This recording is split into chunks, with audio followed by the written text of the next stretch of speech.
Okay, welcome to Advisory Design Panel in Squamish for Thursday, April 16th. We'll start the meeting by acknowledging this meeting is being held by video conference in the Squamish Nation traditional territory. Some of us may be in Vancouver, but the meeting is still held here.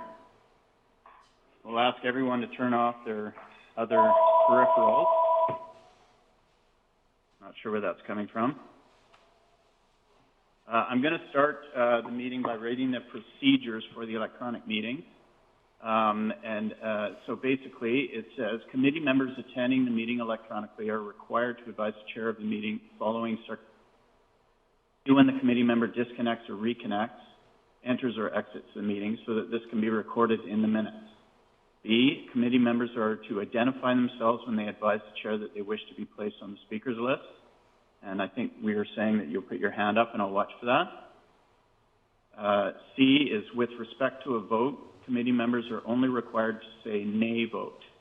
No statement is required if the member is in favor. D, committee members shall put the telephone or computer on mute and video unless they wish to speak. And committee members, E, committee members shall be involved in and participate in the meeting.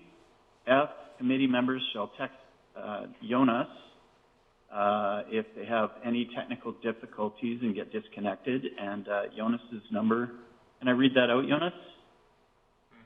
Yeah, absolutely. Okay, it's 604-815-7829. And this is for any of the participants in the meeting if they get disconnected. And G is the meeting shall be recessed for up to 10 minutes if a technical difficulty occurs on the district side, which results in committee member being unable to be connected to the meeting. So with that said, okay, Jonas? Sorry, John, I'm seeing Mr. Trinka. Mr. Trinka, are you an applicant or a consultant? In that case, please turn off your camera until it's your turn to speak.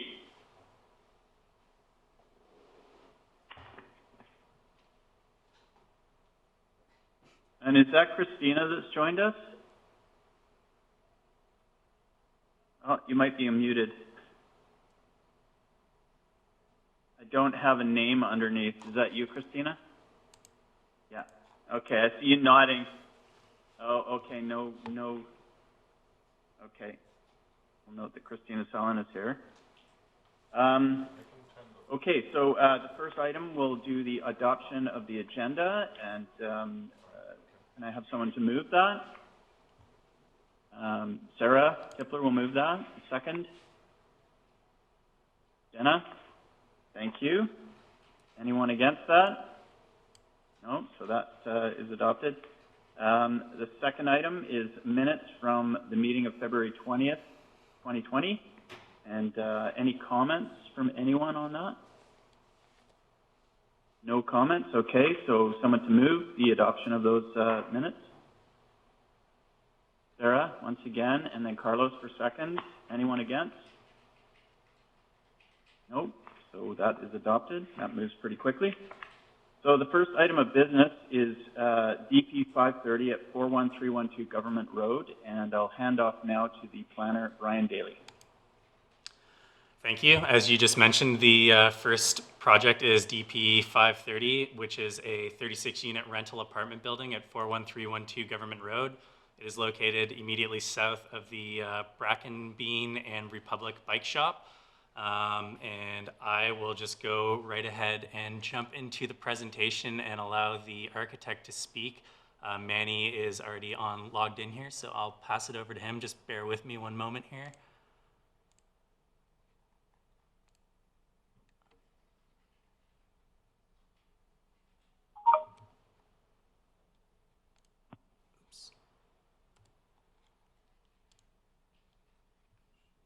Should be good. Is that working for everyone? Yes. Yes. Yeah. All right. Yes. Manny, are you, can you hear us?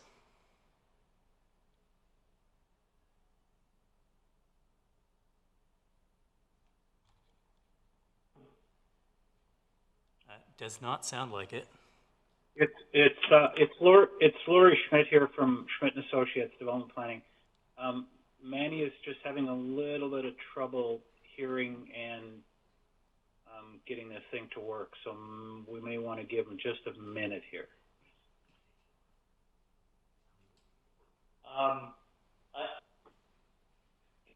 Let me know if they can hear me.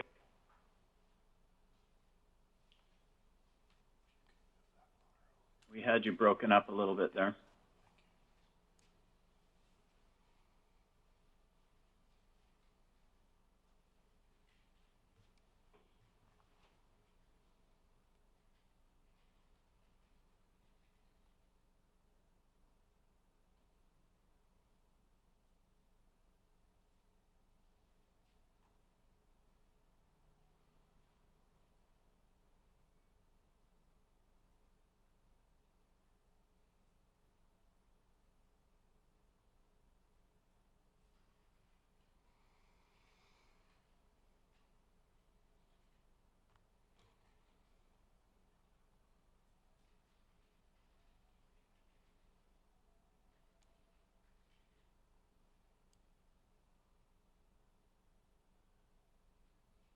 Okay, Brian, I trust that you're managing this part.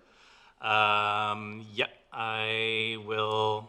I can give you a bit more background on the project if you guys want in the meantime. The proposal, as I said, is a 36-unit rental apartment building. It's a mix of 1 and 2 bedroom units. They're of a pretty decent size. They're proposing a shared outdoor amenity space in the front yard, as well as a rooftop amenity space on the 2nd story, which is off of the shared indoor amenity room, and a rooftop shared amenity space on the 4th story. They are proposing to share some of their parking with the adjacent commercial development or mixed-use development where the Republic Bicycles shop is located. Should the parking study come back from the engineer and meet the requirements of Section 41.7 of the zoning bylaw, a parking variance will not be required. So far, the only confirmed variances are to allow the shared open space in the front yard setback and a reduction of the landscaping strip in the rear yard to accommodate more parking stalls. And as soon as Manny is good to go, you can jump in and just let me know when you want me to change each slide, and I'd be happy to go through that. This property was rezoned in 2010, I believe, to allow multiple unit to RM3 to allow multiple unit residential development.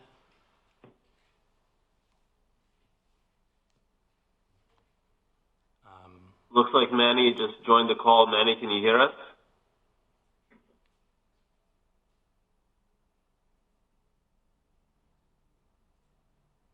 It might be easier if he just called in. Does somebody have contact information for Manny? Hello? Hello? It's Laurie Schmidt again. I'll try to call Manny and ask him to call in. I know he's having some problems.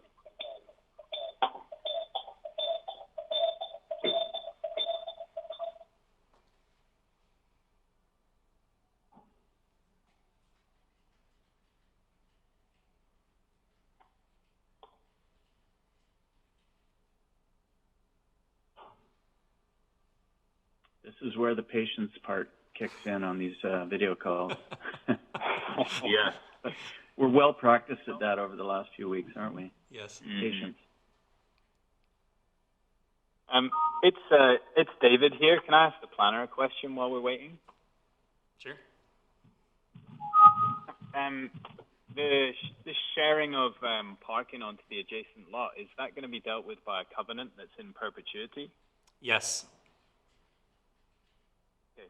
So that lot is then unable to use any of those spaces if someone were to redevelop that? That's correct. The spaces would be designated in perpetuity for this development, so that would guide the future development of that adjacent parcel to the north. Okay, thank you. And at present, just here, where at present Both lots are owned by the same owner at this time. Right. Okay.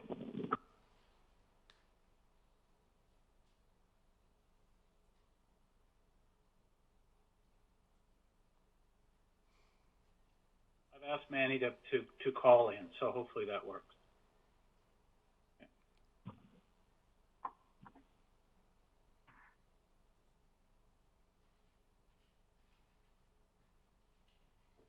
All right. Can you?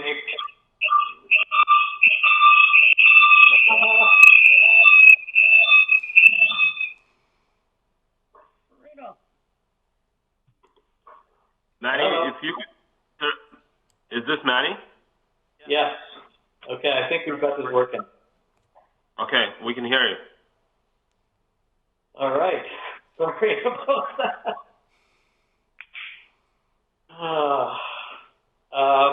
I completely missed what everybody had said in the beginning, so I take it that we're going to start this right now.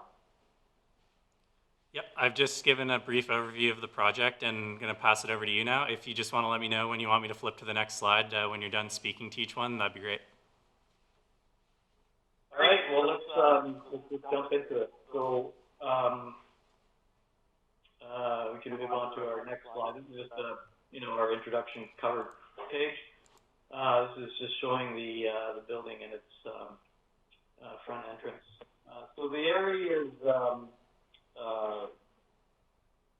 a four-story wood frame on top of a arcade, and it's on the RM3 site, which we were going to go for our maximum FSR of 1, lot coverage 50%. And basically, we're trying to get a 36-unit residential rental building with a good mix of 1 to 2 bedroom units. And we're heavier on the 2-bedroom side, as they are more in keeping with the demand of housing stock in Squamish. And our sizes are fairly slightly smaller than what's on the market, but still quite generous in size for 1 bedroom of 675 square foot. And including in that is a storage closet within the unit, and quite generous open balcony, providing a lot of outdoor space and trying to maintain that sort of healthy lifestyle that Squamish is sort of known for. We can go to the next slide. Again, this is sort of after sort of young families and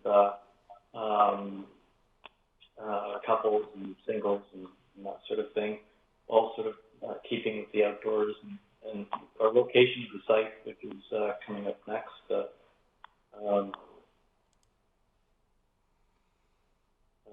Here's some of our context, what we have in the neighborhood. We have a commercial site to the north of us, which should share the same owner of the site that we have for the residential building. There's commercial kitty corner with a gas station on the northwest corner. To the east, we have single family, and to the west, we have, I believe, single family as well. And then to the south of us is open vacant land, which I believe has a covenant over it. I don't think anything to be built on it. So if we go to our next slide. This is our site specifically. Again, it's flanked by residential to the east. I just want to point out that there's some considerably large trees on the east side, which helps screen the building from in that respect. And the Government Road is our main road. There is a an access point in the middle of the site, between the two sites, which will close, and we will access the site from south end, keeping a cleaner flow through the site, which you'll see next slide.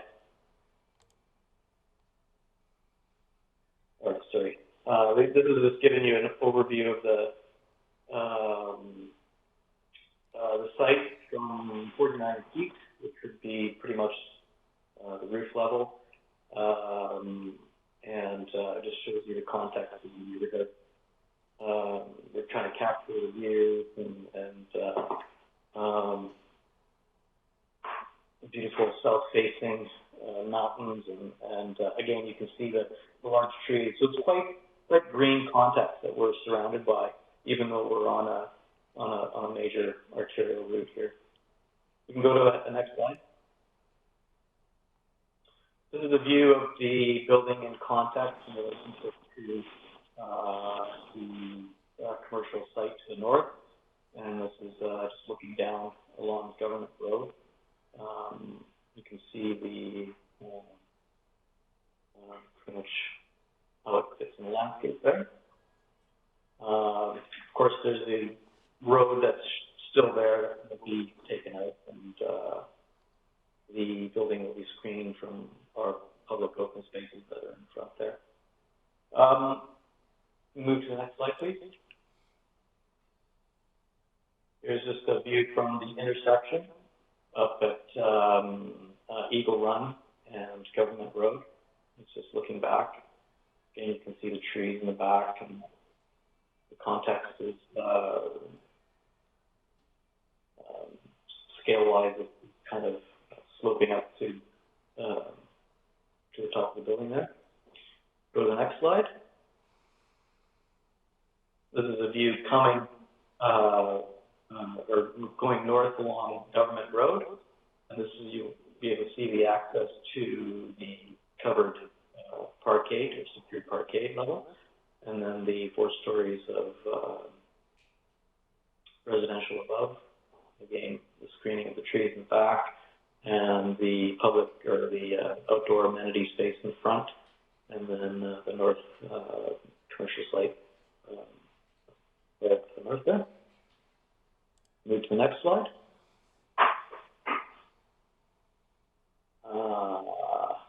Somehow this got this started.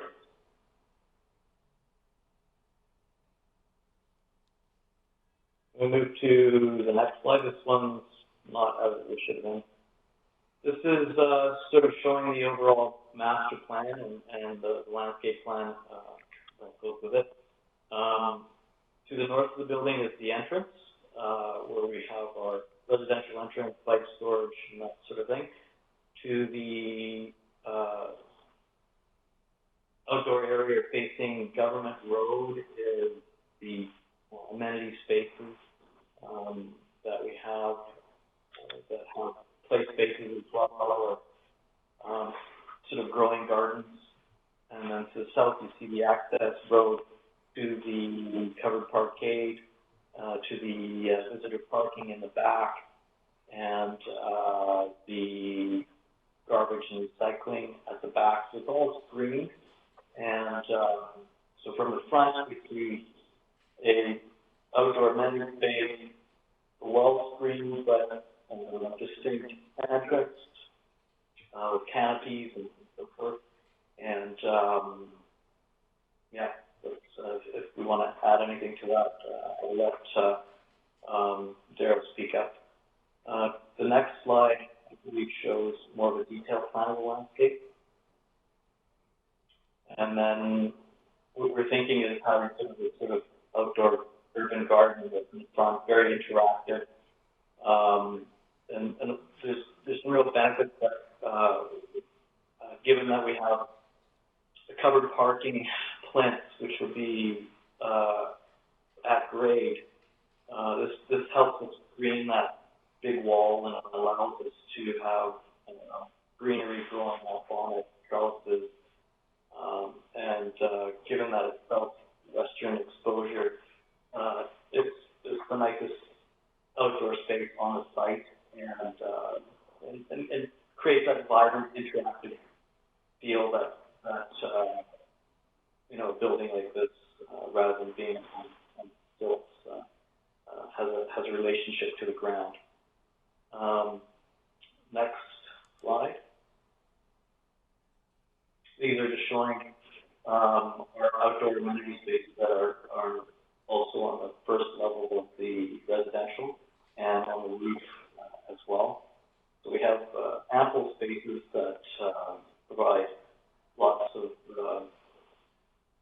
outdoor amenities, keeping that sort of healthy lifestyle that we have. And also noted here are the large open deck spaces that each unit has. And these are considerable size. They're up to about 130 square feet, about 8 feet deep, providing that nice open feel. So everybody has a bit of the outdoors and off to the views of the mountains and trees and so forth. Go to the next slide. These are all native materials and plants that are landscape, and I'll let Dale speak to that. We go to the next slide. This is a view of the entrance into the building. Try to keep it as natural as possible, creating a sort of you know, pedestrian path in between the properties. And what we're trying to achieve here is a form and a relationship to the ground, a relationship to materials such as, you know, the wood beams and the wood soffits, and keeping that vernacular that is within the neighborhood and community.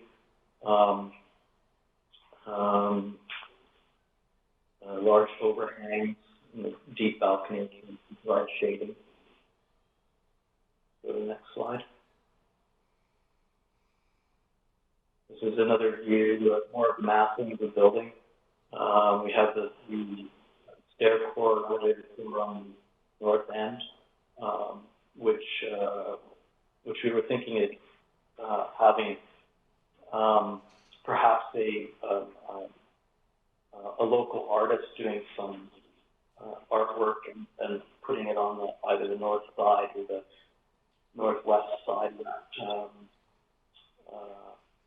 core. And then we have the units themselves are also articulated so that you're not showing up as a big block building, because I mean, essentially it is a double-loaded four-door apartment building, but with this indentation in the balconies and differentiation from a board and batten to the shingle. We're just trying to create some articulation down the facade of the building so it's broken up, and giving some visual interest. Again, a large canopy, butterfly roof over the top. You can see the bike storage areas well screened, and landscaping continuing on down the street. And then if you go to the next slide. This is just a view from government straight on. It's the west elevation. We go to the next slide. This is a view from the south entrance. Again, the building is staggered and broken up so that we don't create this massive block. The southern units are the largest units in the whole.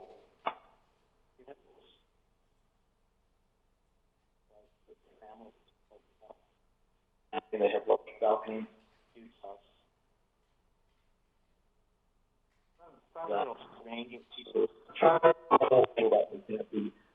Into this building.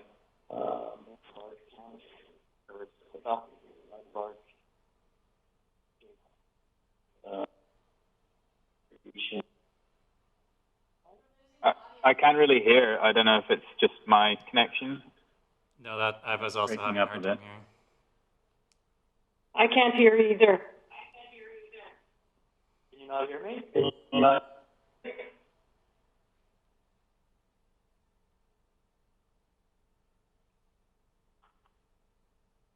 Can anybody hear me? Can anybody hear me?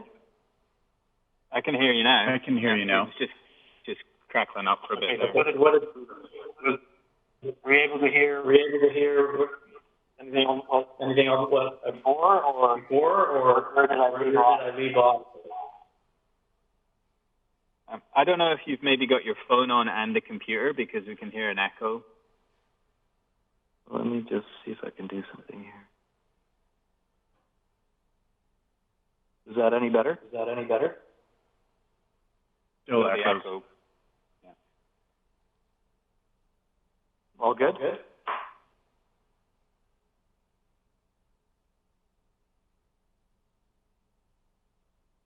Maybe keep going and we'll see how it goes. Can anybody hear me? Yep, I can hear you. You still have a bit of Still an an echo, echo. Manny. Oh, I don't know why.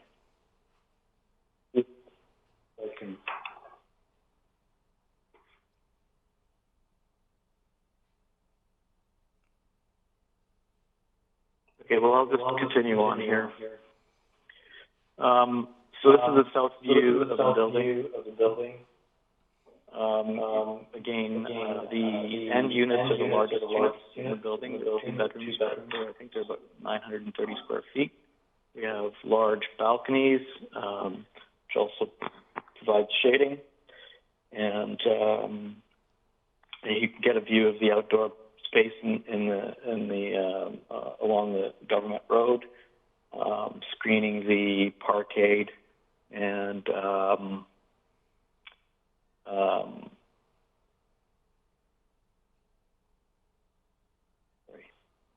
screening the parkade and creating that sort of connection to the building above. We can move to the next slide. This is a view from the back, and this is showing just the elevation and the articulation between the spaces, the recessed balconies. To the north of which would be on your right-hand side, is the upper deck area that's for our public amenities, and this is just showing what it looks like from the property line. Now, if we go to the next slide,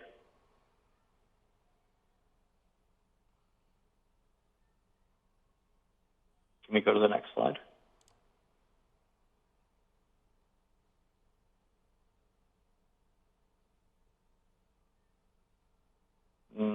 One previous. Sorry, my connection is losing it here. Thank you. Okay. This slide is sort of, we're trying to capture what it would look like from the neighbors. And so these trees are well over 50 feet, and so it screens the building quite well. Now we can go to the next slide.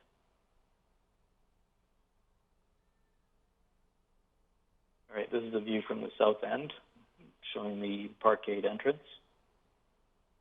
And at the south end of the building. Next slide, please.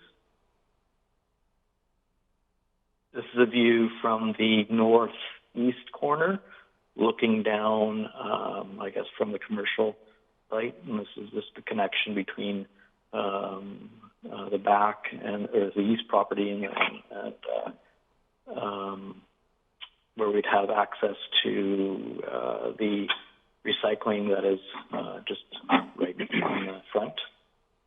And then you can see the stair core, which we would like to have a public art piece on that wall. And you can see the outdoor amenity space up on the roof. Next slide, please. This is just an overview looking down on the from the southwest corner. You can see the butterfly roof.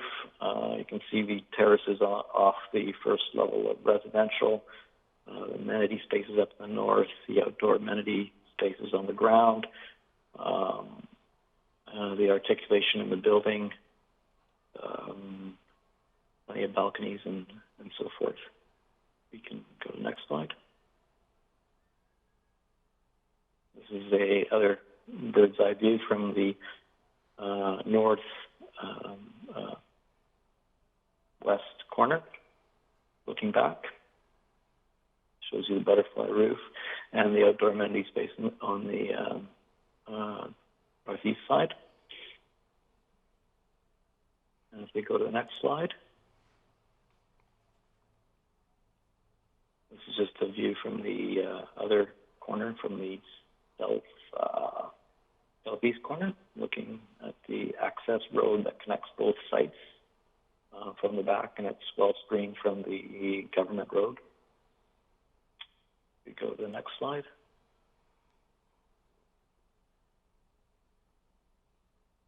These are just some snippets of the outdoor amenity spaces. Up on the roof and down at grade. We go to the next slide, please.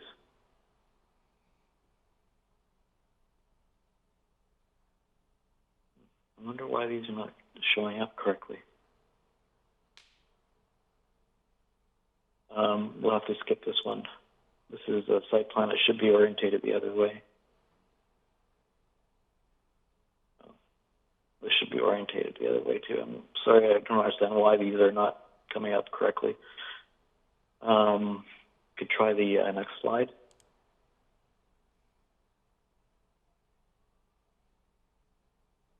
I'm wondering if I could maybe share my screen, because these are not showing up correctly. Sure, I'll stop sharing here and let you try doing that. Let me just open it up here.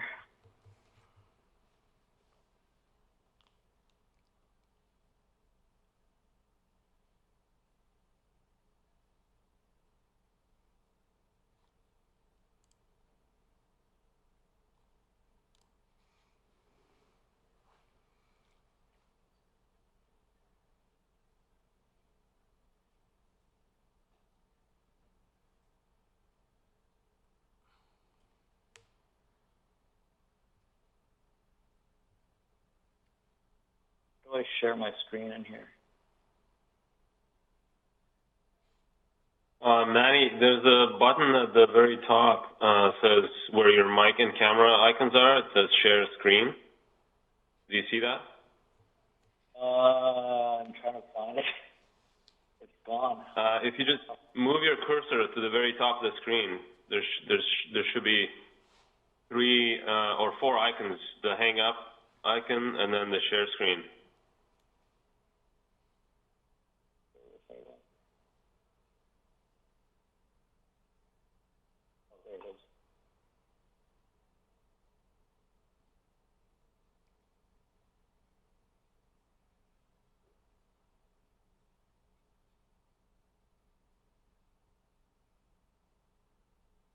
This whole app or whatever. Oh, something's happening. Okay.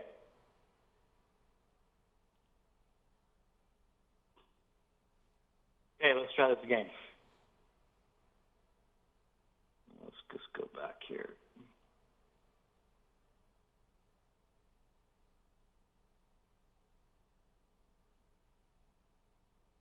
Okay. This is an overview of the site. Again, this is showing. We're not seeing it, Manny. We're not seeing the site. We just see your BlueJeans screen. Do you have 2 screens and you're maybe sharing them not the right one? Oh. Yes, I do have 2 screens.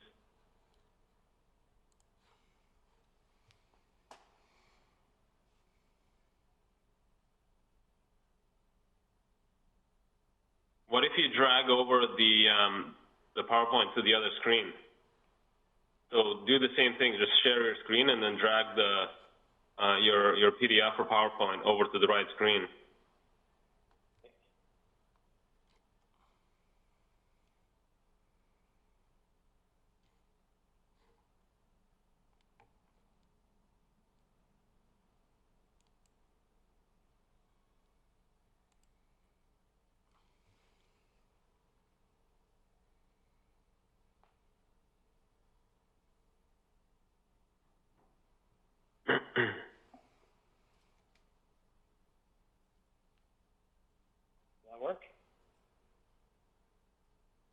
Yeah, it's looking better. Can you expand it?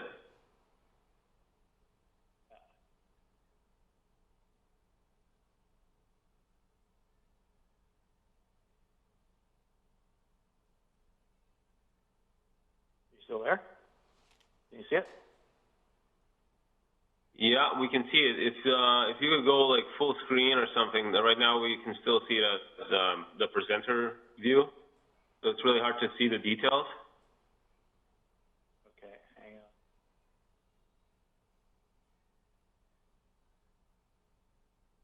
Let's say slideshow.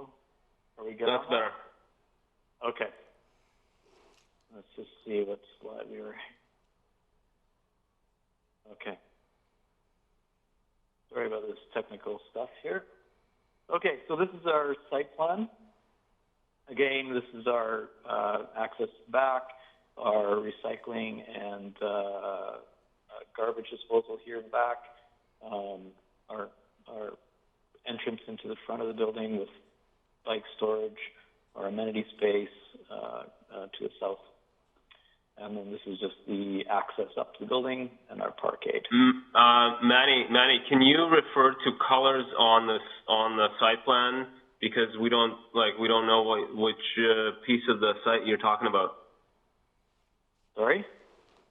Are you able to refer to colors on the site plan? Like there's blue, orange, gray, instead of pointing. You can't hear me? Let me type a message.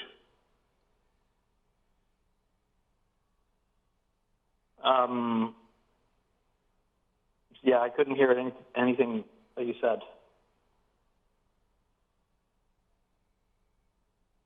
I just typed a message. Did you get it?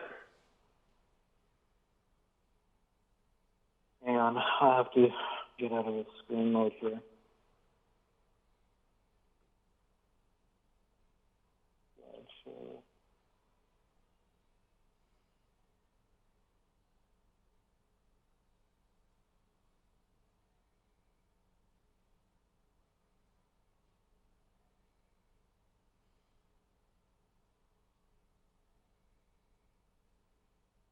Oh, okay, colors on the site plan.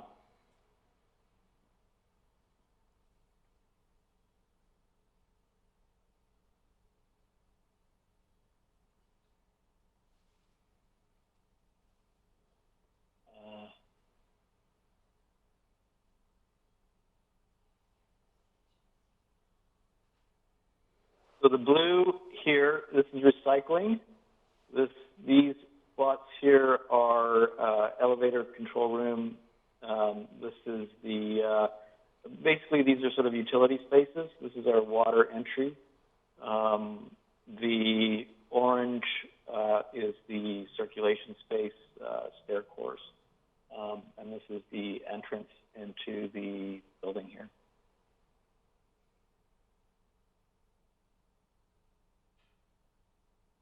Again, you can see this is just the detailed plan of the parkade, bike storage, entry, stair core, elevator,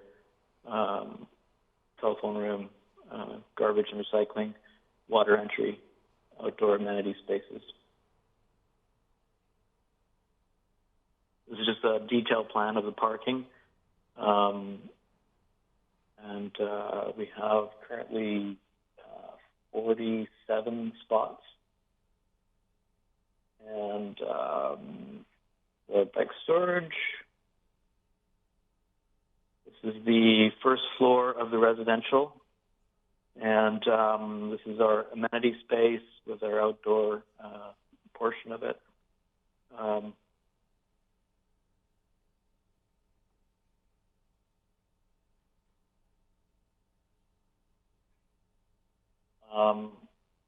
And on the first floor, we have our mechanical electrical room. And these are the typical sort of two-bedroom units along the back, larger two-bedroom on the south end, two-bedroom on the corner, and we have a series of one-bedrooms that continue on up second and third floor. And this is our loaded corridor that goes down.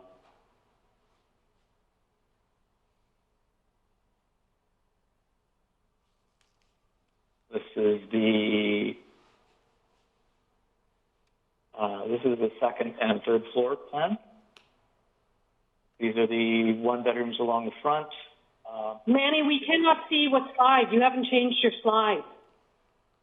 You're not seeing them? Nope. We're seeing the site plan. Really? Although I would suggest that maybe the floor layout upstairs is not that critical for ADP's review in order to get back on track in terms of our timing. Okay, let's go straight to, can you see my screen though? Yeah, I'm seeing you scrolling up now. Okay. These are just the elevations.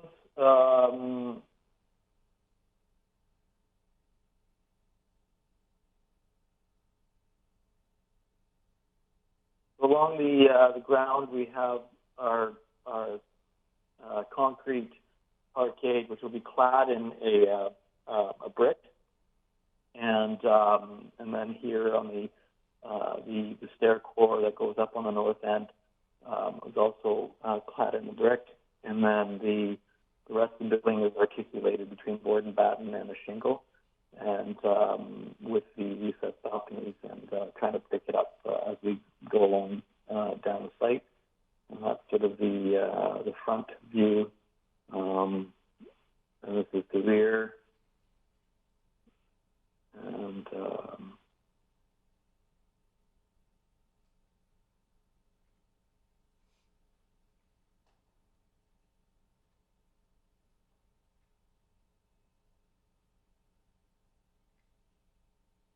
again, these are the north and south end views.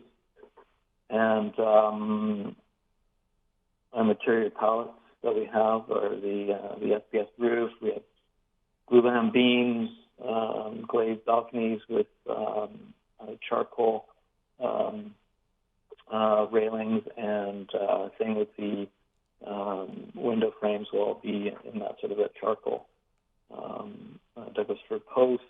And then again, these are the sort of materials that we're looking at, trying to keep it as natural tones, earth tones, sort of that we can see that's along here. I'll leave it at that.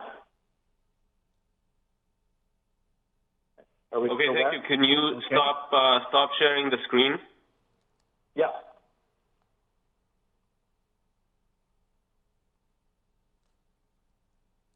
Okay. Is that the end of the presentation then, Brian? Yes, Yeah. I believe so. Okay, thank you very much.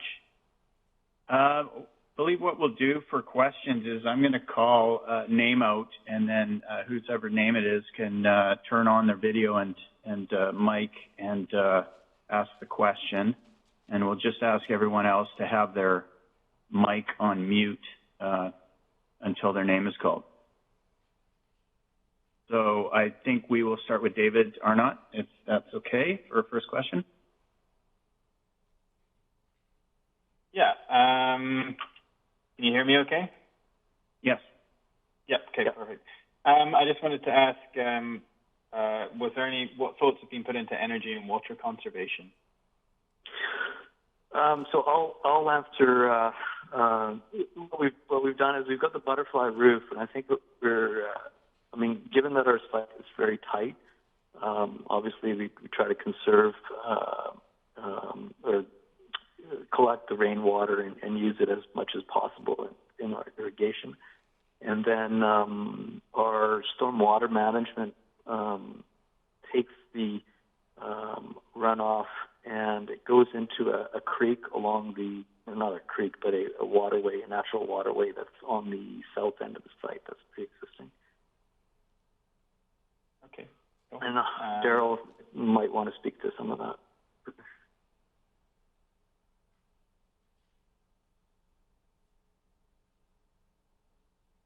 Okay, we can't hear you, Daryl.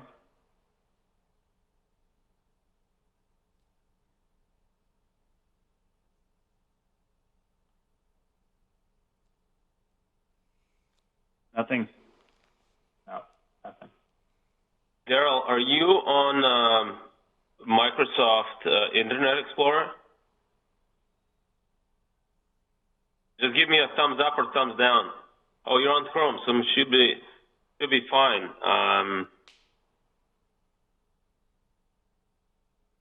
Are you able to call into this meeting? So you can leave your video on, but also call in, and then you can talk on the phone.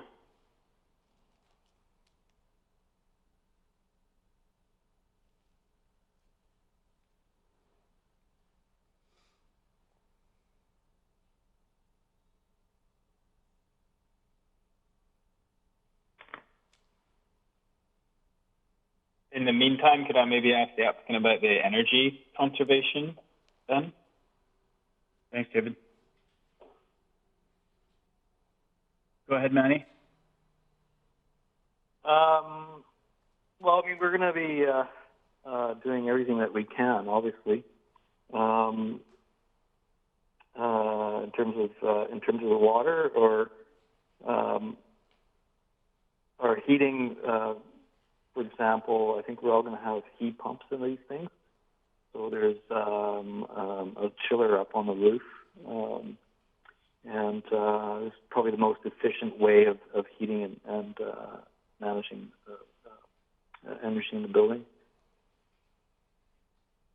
Everything obviously is, LED lighting and so forth. And that's another thing actually I want to talk about is lighting.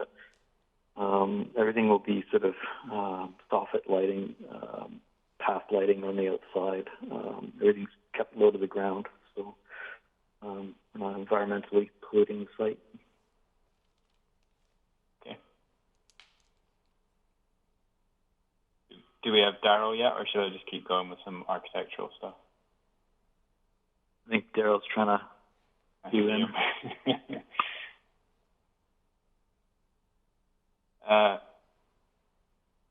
Maybe could you talk a little bit about the colors, being the sort of the stormy Monday and the brown, the colors on the exterior? What was the thinking behind that? They were basically just trying to keep sort of a natural tone. We're keeping it that woodsy feel with the post and beam down in the entrance, the wood soffits, the lamps. I mean, Squamish is all about sort of the old lumber industry, so it's always good to showcase this, especially in our province. The materials can be in that palette. The challenge is the parkade being of concrete and so forth, that we didn't want to have that all exposed concrete. So we chose a sort of more urban brick that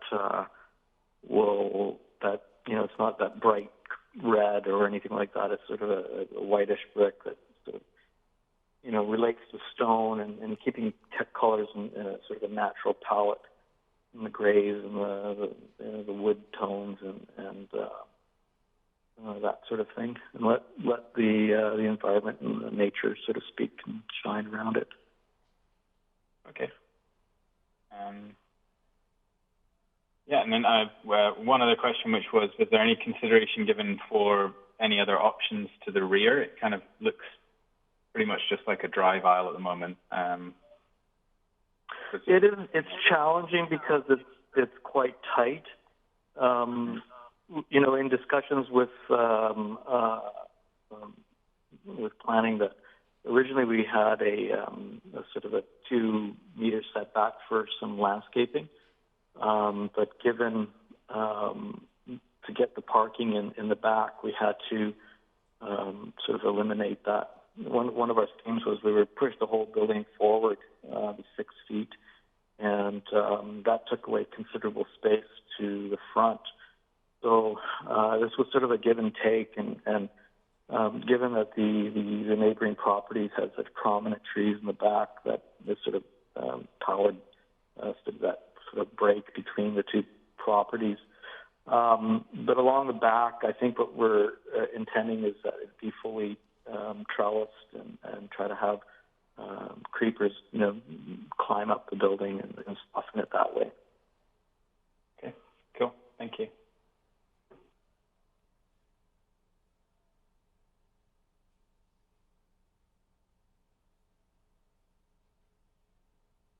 Oh, sorry. I John, had your my microphone mute is on. off.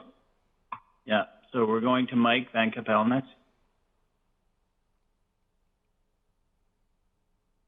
Can everyone hear me fine?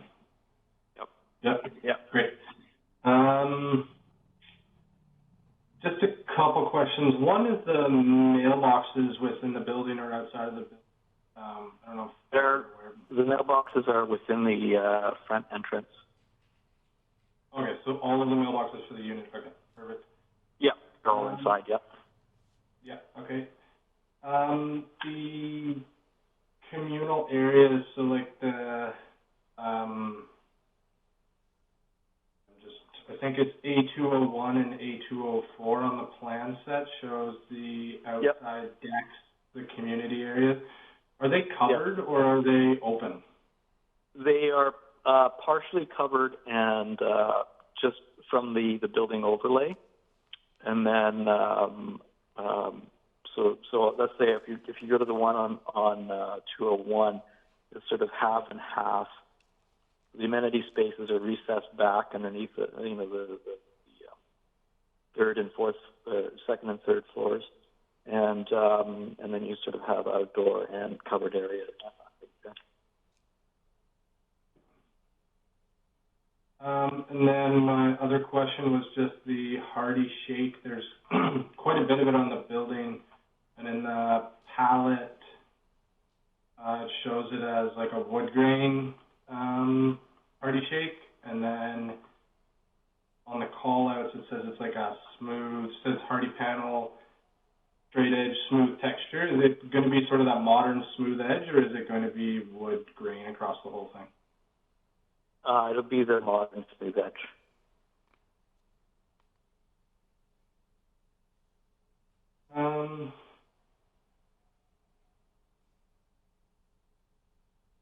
Yeah, I think that's all I have for the moment. Okay, thanks, Mike. We'll go to Jenna next. Hello, thank you. Just finding my mute button there. So thanks. You spoke through some of the questions in the presentation, you spoke to the facade materials.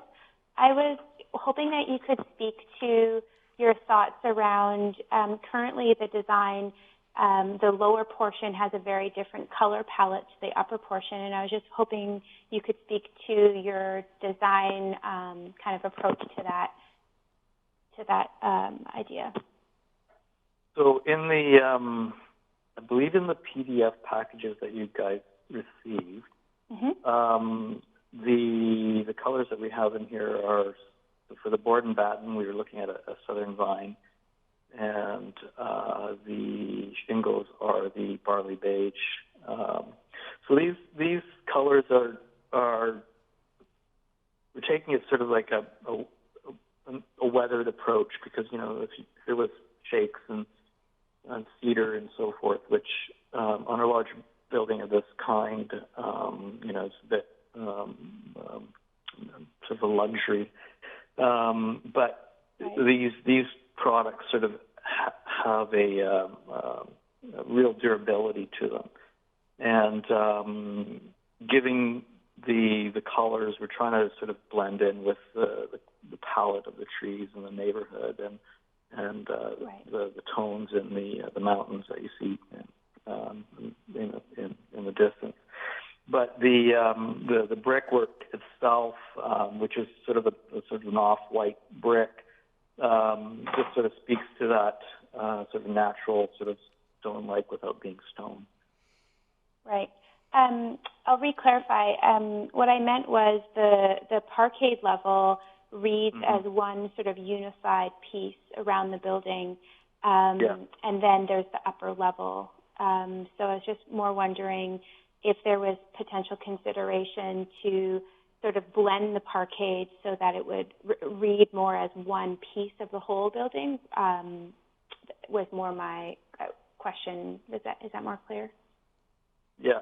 Well, what we wanted to do was, well, first of all, it's we're trying to create a very durable level, ground level.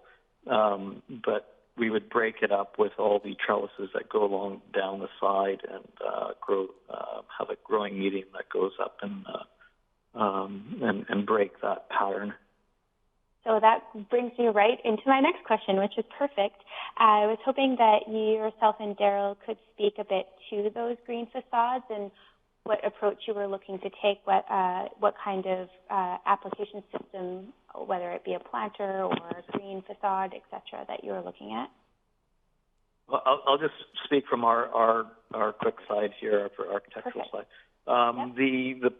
The parquet level, which is actually a little bit larger than the floor plates of the building going up for wood frame residential.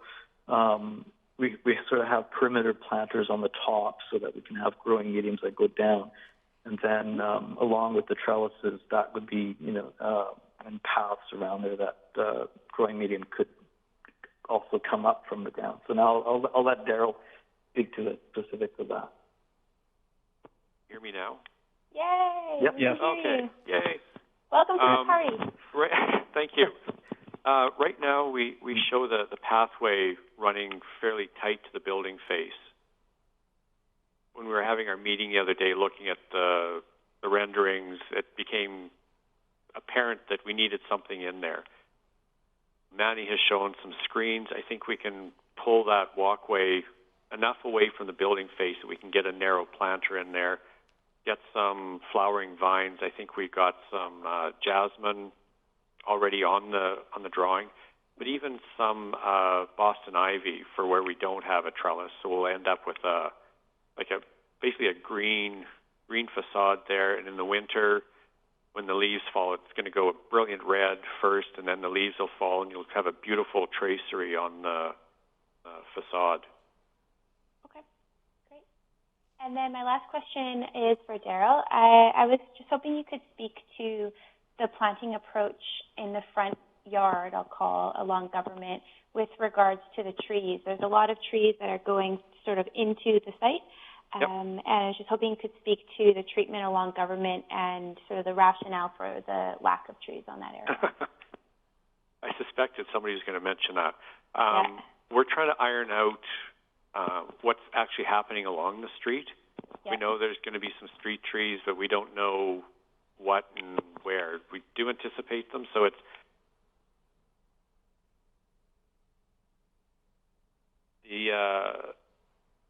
we're trying to maximize the play area out front. So we've basically clustered the trees to the side so we could pull as close to the street as we could. That said, we're proposing 5R, and I think it might be even fun to get a couple of trees in that where we don't have fall zones and such. Definitely. Does that answer your question? Yeah, it does, and I presume, I mean, there is a really extensive open space in front of you, which I presume is completely in the hands of the district to look to how they would treat that area. Yeah. Perfect. Those are all my questions. Thanks. Oh, good. Thanks, Jenna. We will go to Sarah next, please.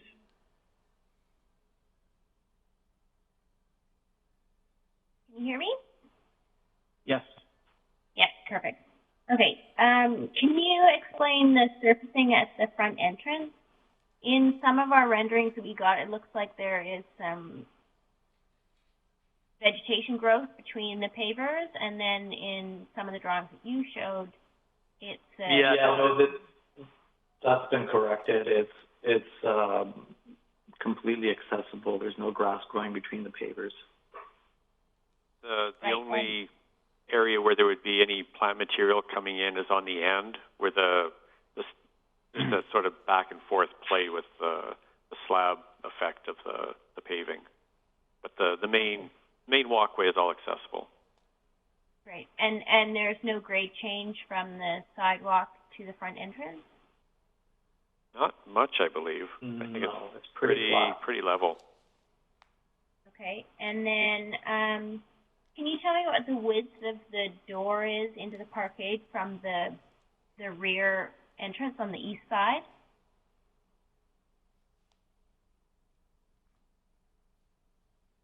The which door?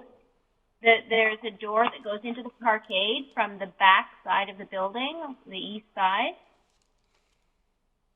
From the east side. Yeah, those are all 3 feet wide doors. Okay. And are there going to be any automatic door openers at the front entry or from the parking garage into the building? We haven't considered it yet, but it could be a possibility, yeah. Okay. Are the double doors required from the parkade into the vestibule area where the elevator is from the parkade?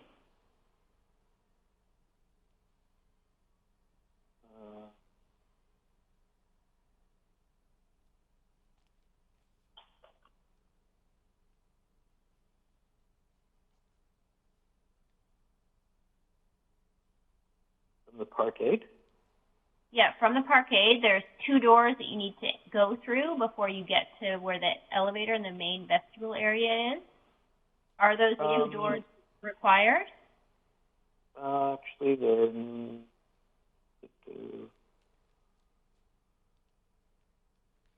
I think we might have to have a vestibule between that for preventing fumes from going into the lobby.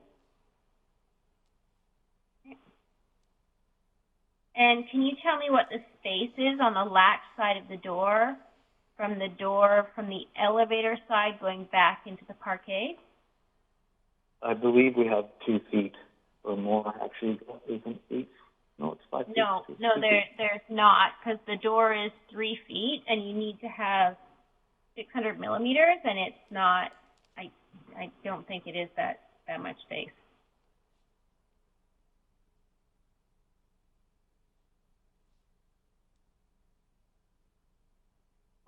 Feet.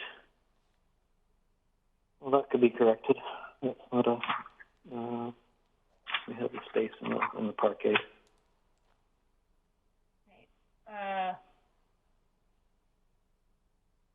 Do you know what the width is of the elevator?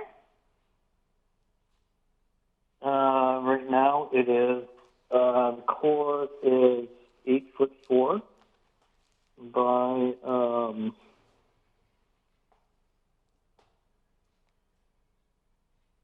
9 foot. 8 foot, I believe. Okay. Yeah. And Or not the cab size? Yeah. yeah, I wanted to know what the cab size is, not the core. Oh, we've left the core so that it's big enough to handle accessibility and staffing and so forth. So whatever cab size we choose to, we'll be able to get in there. Can you tell me what the width is of the accessible parking spot that's number 16? I believe it's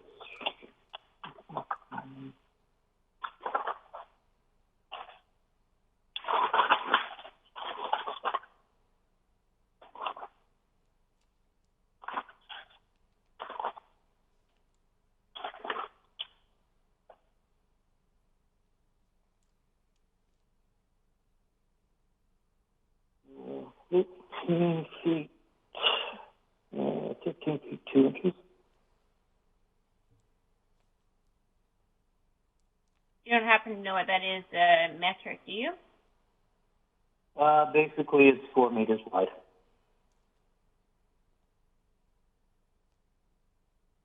Okay. And then also you've got some other issues with latch side doors, both coming out of the recycling center. Yeah, we'll have to have. We'll make sure that that's the appropriate size for that. That's just rearranging the interior of the recycling. Okay. What's the length of the corridor inside of the, on the residential suite?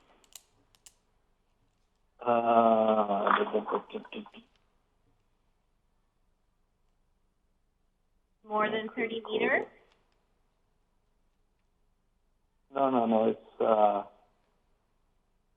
don't have it on here, but it's too cold.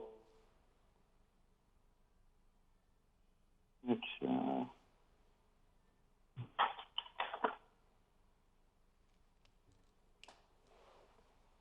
it's 30 meters, it's bang on. It's bang on. Alright. I know that we had to, when we were doing the corridors, we were manipulating the buildings so that it met a travel distance. Okay. Is there going to be a gate at the end of the pathway into where the garden plots are? Daryl, do you want to speak? Sorry? Is there a gate at the end of the pathway that's going to lead to where the garden plots are on the main level? Yes. Yeah, we're anticipating having a fence around that whole outdoor area. Will it be a locked gate? I think that'd be up to the strata. Generally, they're not. Be on a self-closing spring, though. On that same amenity area where the garden beds are the chairs fixed to the table? No. They're movable. And the paving that's at the rear of the building that leads to that door that goes into the parkade? Yep. Is there a grade change there? Is there a step up to that paving? There's a step up, and you can see it in one of the perspectives that Manny showed. We're going to have a let down, little bit of a curb cut there. Okay. Okay, that's all my questions. Thanks, John. Okay. Okay, thank you, Sarah. We'll go to Jackie now.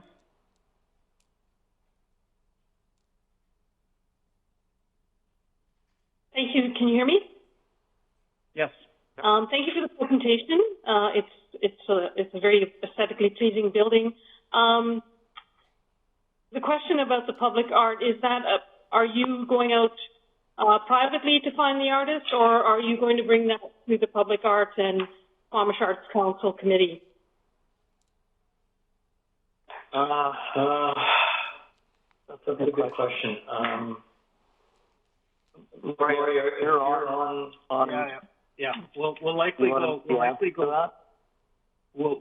go privately but to a local artist at this point.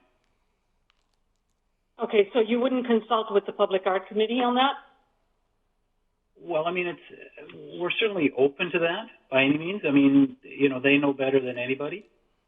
And we're certainly open to both aspects of it. I mean, we, as Manny explained in his presentation, we do have a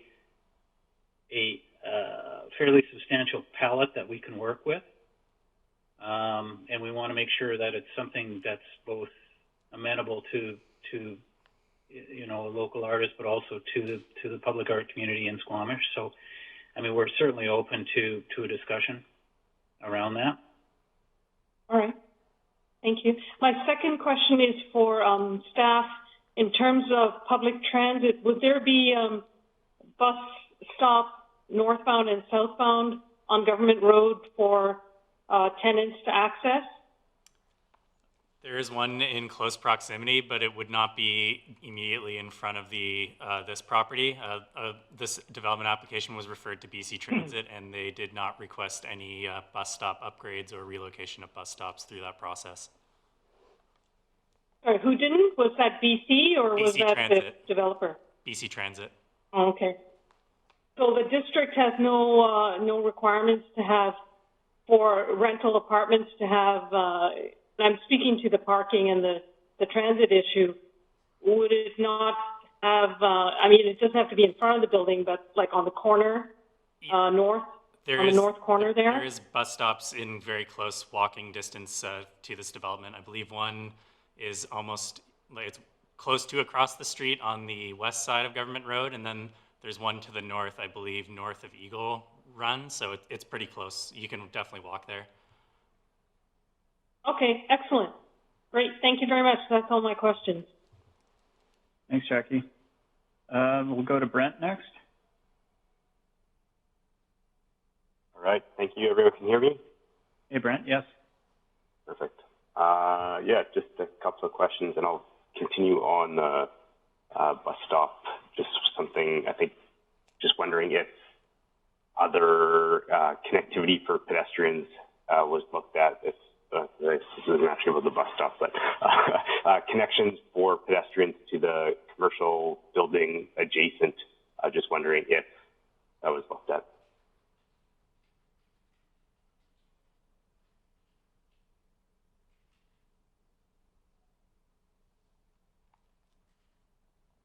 Still have you, Manny? Sorry? We still have you? Yeah, I'm here. I'm just looking at the site. In terms of the bus stops, I mean, Sorry, not a bus stop, just pedestrian connectivity from this rental building to the existing. The two Yeah. sites. Yes. So, yeah, that's primarily why we had our entrance to the building, pedestrian entrance on the north side.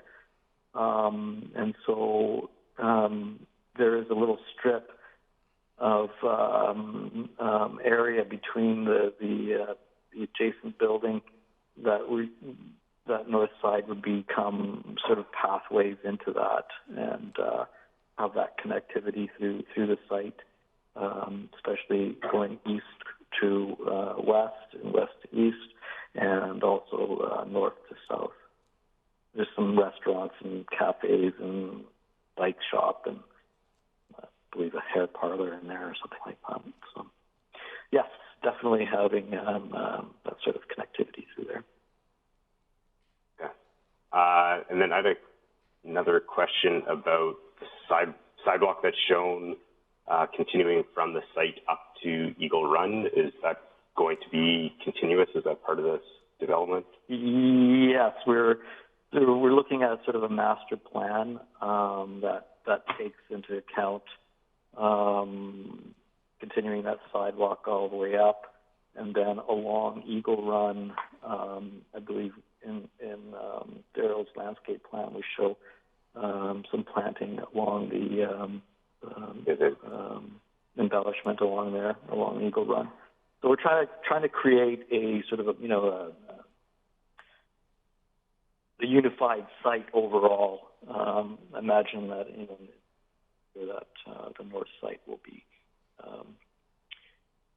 upgraded to probably a newer building at some point.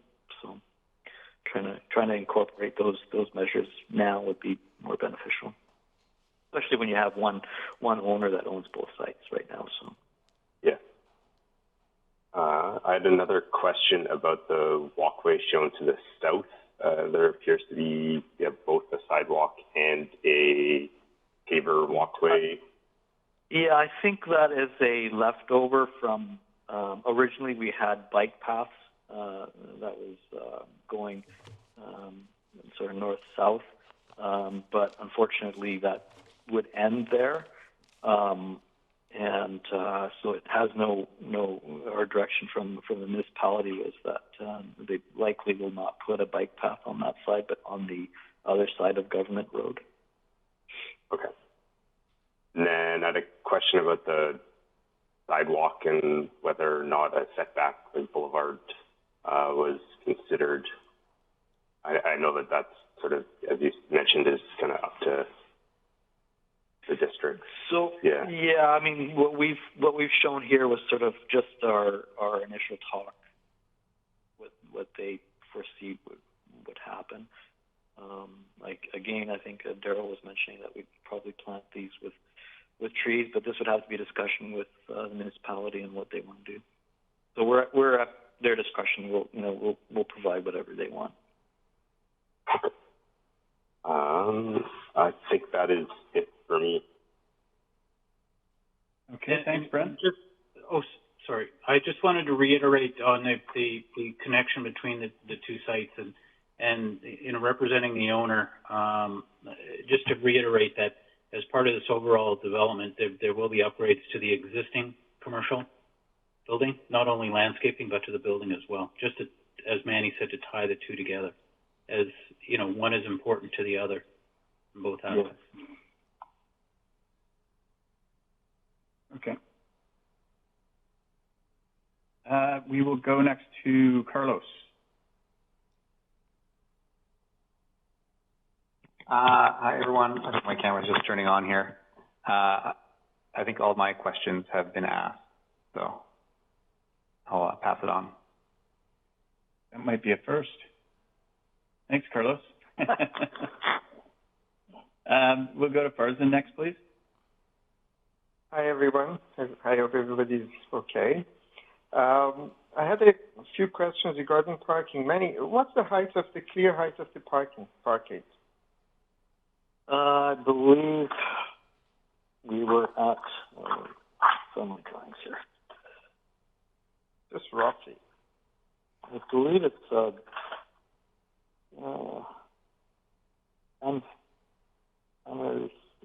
just under 10 feet to the underside of slab. Clear, 10 feet clear? No, not clear. I think it's still grade to, so floor to floor, it's 10.6. How much? So, 10.6. So we're going to be about, yeah. Do you think there is any possibility of reducing it? We need that for the floodplain level. Yeah, that's the thing. Yeah. Okay. And what's the ventilation system for the parking? Do you have a mechanical system? Because I can see it all around is closed. We are going to have some, yeah. Originally it was all, so originally this was all open, and and those indentations in the walls, those were the open parts, and we had a vertical screen that was inside there for natural ventilation. However, during the floodplain modeling, they requested that it be solid so that we don't disrupt the how the floodplain works. So, to answer your question, we could probably put some ventilation in there, some open vents, but they'd probably be up higher. But I think you'd probably need to have some assist with that. Right. I personally don't have any problem with the massing of the building up there, but as I think Jenna mentioned, the color and the texture and the shape of the parquet is quite in the contrast with the rest of the building. Do you think you can have some harmony between the parquet block and the main building? Because it's the color one and the texture, material, everything is different, and the shape. It could be anything. Do you think that there can be some harmony between these two masses on top of each other? We can certainly have a look at it. Okay. One quick question, if you can help me finding you said there are 36 units? Yes. And I counted there are 4 floors, and I think that's the top floor, but there are 8 units in this 8th floor. So that makes it, if it is 4 floors on top, it's 32. Where is the other 4? It should be 26.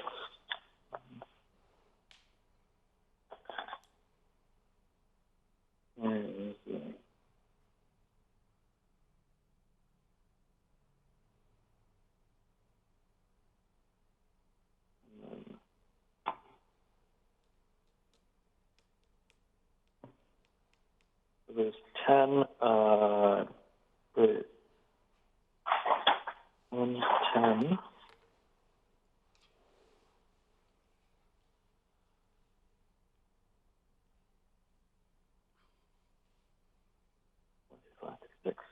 I count 36.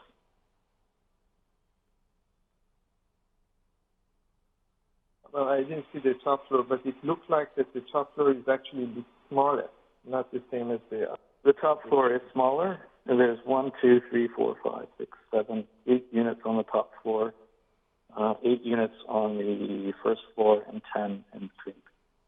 on this third and fourth floor.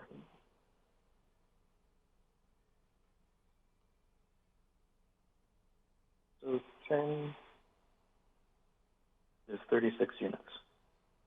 Okay. Okay, I couldn't see it in the plan, but that's fine. That's all of my question, John. Oh, okay. Okay.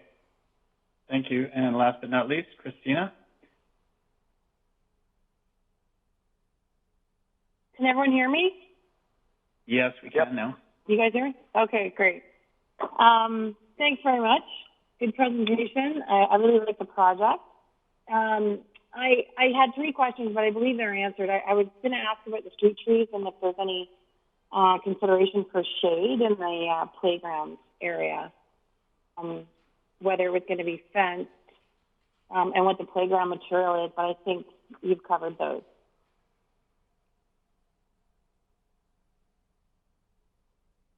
Yeah. Hello? Oh, yeah. No, sorry. Yeah, I think we, like you said, I think we covered them off. It's a 5-bar play surface. I think we should get some shade trees in the play area. Again, just looking at it, I think we can stick a couple of shade trees at the one end of the community garden area around where those seating elements are. Great. Good. That's good for me. Okay. Thanks very much. So, does anyone have any last-minute questions remaining? I guess I can step in with mine at this point. I have one question when you're done, John. Okay. Why don't you do it now, and then I'll do mine. Go ahead, sir. Can you tell me whether or not the pavers at the front entrance, are they a rectified edge or are they a rounded edge? What do you mean by rectified? Where? It would probably be saw cut between the. Are you you're talking about the long bands of paving? That's correct. Yeah. Yeah, it would be saw cut. Okay. So it's going to be smooth. Yeah. Thank you. Okay. Thanks, Sarah. I'm just going to, as a question, just for bringing up the information once again, because David already asked, but the 20 stalls that will be on the adjacent site, so you've got 67 stalls required, 47 provided on site, and 20 next door on the separate property. And this is understood to be a covenant that runs in perpetuity on the site next door. Okay.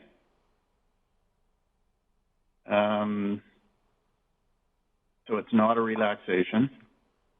Just want to make that clear for anyone that's curious. In relation to those, and I know that Brent asked about this, the path to those 20 stalls and where those 20 stalls are located is a little bit unclear on the site plan. So just curious about some clarity on that for particularly if somebody is parking over there or has to park on that side as an extra wheelchair space or whatnot. How would you get from that property over into this development? That's a good question. I think we'll probably have a portion, probably the majority of the portion would be in the front. And I guess what we should do is have a connection between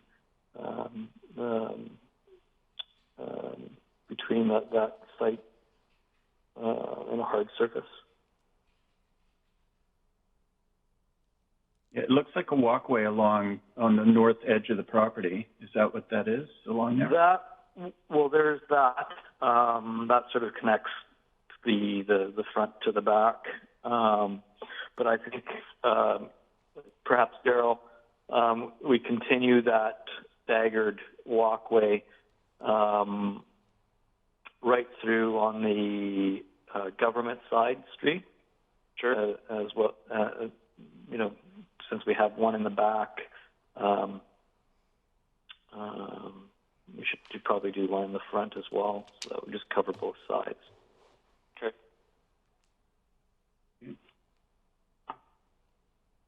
And then the other question, similar in nature, is if there's a loading bay or some loading, have you sort of, what's your idea on where that truck would sit and then load into the elevator?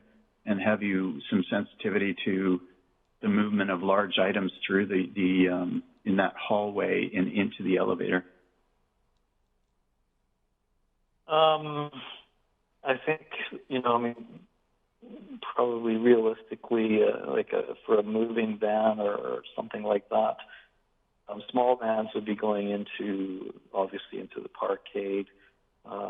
We could have some provision at the back.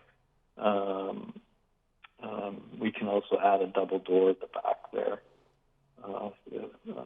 We could look at that internal access point to, from between the parkade and into the lobby where the elevator is for sure. From the front, we have some pretty decent access. So, a large truck pulled up and they just unload directly from the government road. It almost appears that, a truck could be in the adjacent property and then load through a path if there was a direct path to the front door near stall number 1 on the other side there. Yep. Anyway, worth thinking about. That's all the questions from me. And at this point, if anyone else doesn't have any more questions, we'll go to comments. No hands, so shall we start with David for first comment? Yeah, hi. Yeah, thanks. Great presentation. Overall, it's a good modulation and scale of the building. I think it's a good addition to this area, and I appreciate the planting and the gardens at the front. I feel that the shingles and the brick are slightly too beige overall, and I think the shingles and the brick might interact a little bit too much detail there. And I worry that the brick at the rear is just going to be a great canvas for graffiti, so I would urge you to have a think about some strategies around there. And I also believe maybe the rear alley is a bit of a missed opportunity for some access or some other solution other than just a driving aisle with people having to sort of back out into that. And then my final comment would just be over this parking. It's totally fine to push the parking onto the adjacent site. I think John touched on this as well, and doing a covenant of perpetuity is fine, but maybe planning staff and ourselves will have to just keep an eye out that we ensure that should the adjacent site inevitably be developed into residential, that we have to make sure that there isn't a really big variance that affects not only that site, but the adjacent site. But yeah, looks really good. That's my comment. Okay, thanks. And then next would be Mike. Yeah, thanks for the presentation. I don't have a ton of comments. I think kind of been echoed a couple times, but the parking garage and then with the building kind of on top, it kind of to me looks like looks like it's sitting on a bit of an island. People have commented on it already. I think maybe having the vines and everything else you were planning on doing with the greenery in the front would kind of hide that a bit, but perhaps picking a color that would tie it in with the upper part of the building a little bit might help. And yeah, I think it fits in Squamish well, and I'm kind of excited to see this as an addition to Brackendale. Thanks, guys. Thanks, Mike. And we'll go on to Jenna. Thank you. So, thanks again for a great presentation. I echo the comments of my colleagues thus far. I think it's going to be a really nice fit for this area of the community. Echoing some of the comments that David shared, I would like to see consideration to trying to break up that lower form. Maybe the upper facade finds its way down to the ground plane so it reads as one complete building rather than two as much as possible. I think the opportunity for the green facade is lovely, but I would hope that there would be an architectural approach to breaking up the facade first, and then the greenery on the wall would be a secondary opportunity, but it wouldn't be what we're relying on in order to break up that massing and form. Particularly, sometimes they fail or the envelope needs it to go away, etc. So I would suggest that architectural approach. I think the landscape approach overall is really thoughtful and really articulated. There's a lot of really great amenities that have been found opportunities throughout the building, so that's really successful. And to no surprise, it sounds like there's some ongoing discussions with how the trees are being treated on that ground plane based on what's happening on the offsite. So looking forward to seeing how that resolves, and hoping to see that there will be a good tree canopy that can be implemented once all those workings are sorted through. And those are my comments. Thanks so much for a good presentation. Thanks, Janet. Sarah is next. Can you hear me? Yes. Cool. Okay, so my comments are I would add automatic door openers from the garage into the where the elevator is, as well as at the front door. Make sure that when you're putting in the pavers at the front, that you have it as smooth as possible. Add mirrors to the back of the elevator because there's a nook just from a safety perspective to see into the elevator. The second floor amenity space, I would encourage you not to have bar stools and a high table, but rather just regular height table with regular height chairs. It makes it more accessible. Ensure that there is a pedestrian connectivity through the site to the other side is accessible. Ensure that you've got at least 600 millimeters on the latch side of the door when you're pulling open the door. That's a minimum. And so you've got 3 spaces where that's happening. If you put the automatic door openers into the garage, then you can get by without dealing with that. But the second floor amenity space and the recycling room will need to be reviewed. Make sure that there's a curb cut at that rear paving section into the door at the back. So if somebody has, though your garage is over height, if somebody has a larger vehicle that can't fit into the parkade, that they're able to park in the back and enter into that building, or into that entrance rather. And otherwise, I think that it's a nice looking project, and I will welcome it into my neighborhood. Thanks very much. Thanks, Sarah. Jackie is next.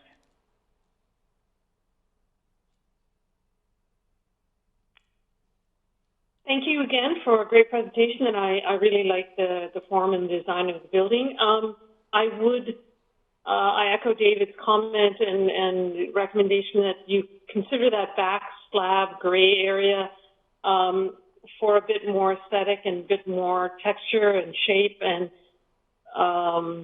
either dealing it with greenery and or some other way to make it less of a focus for graffiti artists. And I meant by tagging, not actual art. And just the other comment is to hopefully seriously consider consulting with the Public Art Committee and through the Squamish Arts Council for the lovely space for public art on the northwest corner of the building.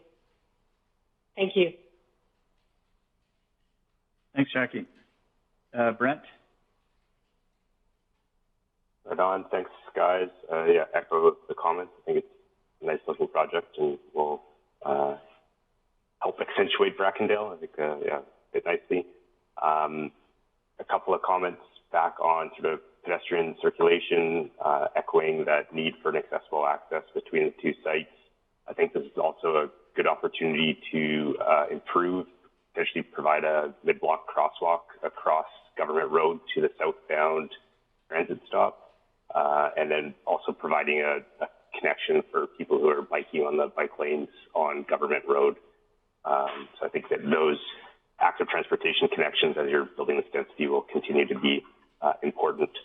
And that is it for me. Okay. Thanks, Brent. And we'll move to Carlos.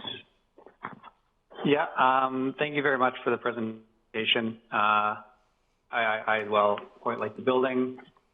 Just a couple of things I would comment on would be having a look at that overhang on the northern side of the building. Just it looks like there's a zero overhang at the moment, and it might be nice to extend that a bit just for maintenance concerns and potential water streaking on the brick. I noticed on some of the renderings there's a bit of a covered trellis on the upper floor outdoor space. And I would just encourage you to think about putting some plexiglass on top of that so it is a covered space during the winter months so that people might be able to go out there and enjoy that. I agree with David's comments about the the shake cladding, and because it's a 4-story building, maybe I'd encourage you to look at using a natural wood material. I know it means more maintenance, and this is a rental building, but I think that could look really great on this building and match some of the character of Brackendale that already exists. I know that it's one of the few places in town you can still see cedar shake roofs on a bunch of houses, which I really like. I'm really encouraged to hear that you're considering the use of heat pumps for this building, because that will really reduce its GHG footprint. And I think you've done a great job on your outdoor amenity space on that ground floor. And I think it'll make it a very attractive rental building, which is much needed in Brackendale. So great project, and those are my comments. Thanks. Thanks, Carlos. Comments from Farzan next. Thank you for presentation, Manny. I think it's overall a very good project for this area, and it's considering rental area. I just recommend to have a revisit the finishes, as David also mentioned, the brick and the colors, especially on the, I think, parquet. It looks very bulky. Maybe you can introduce some natural lights on windows or something if it is needs to be above FCL. So some light and some color changes in especially parking, I think it would be a great project altogether. Thank you. That's all of my comments. Thank you, Farzan. And Christina next.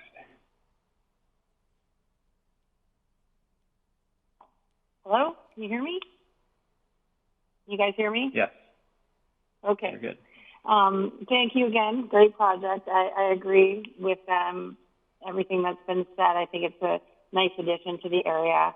And I really like the treatments along the street.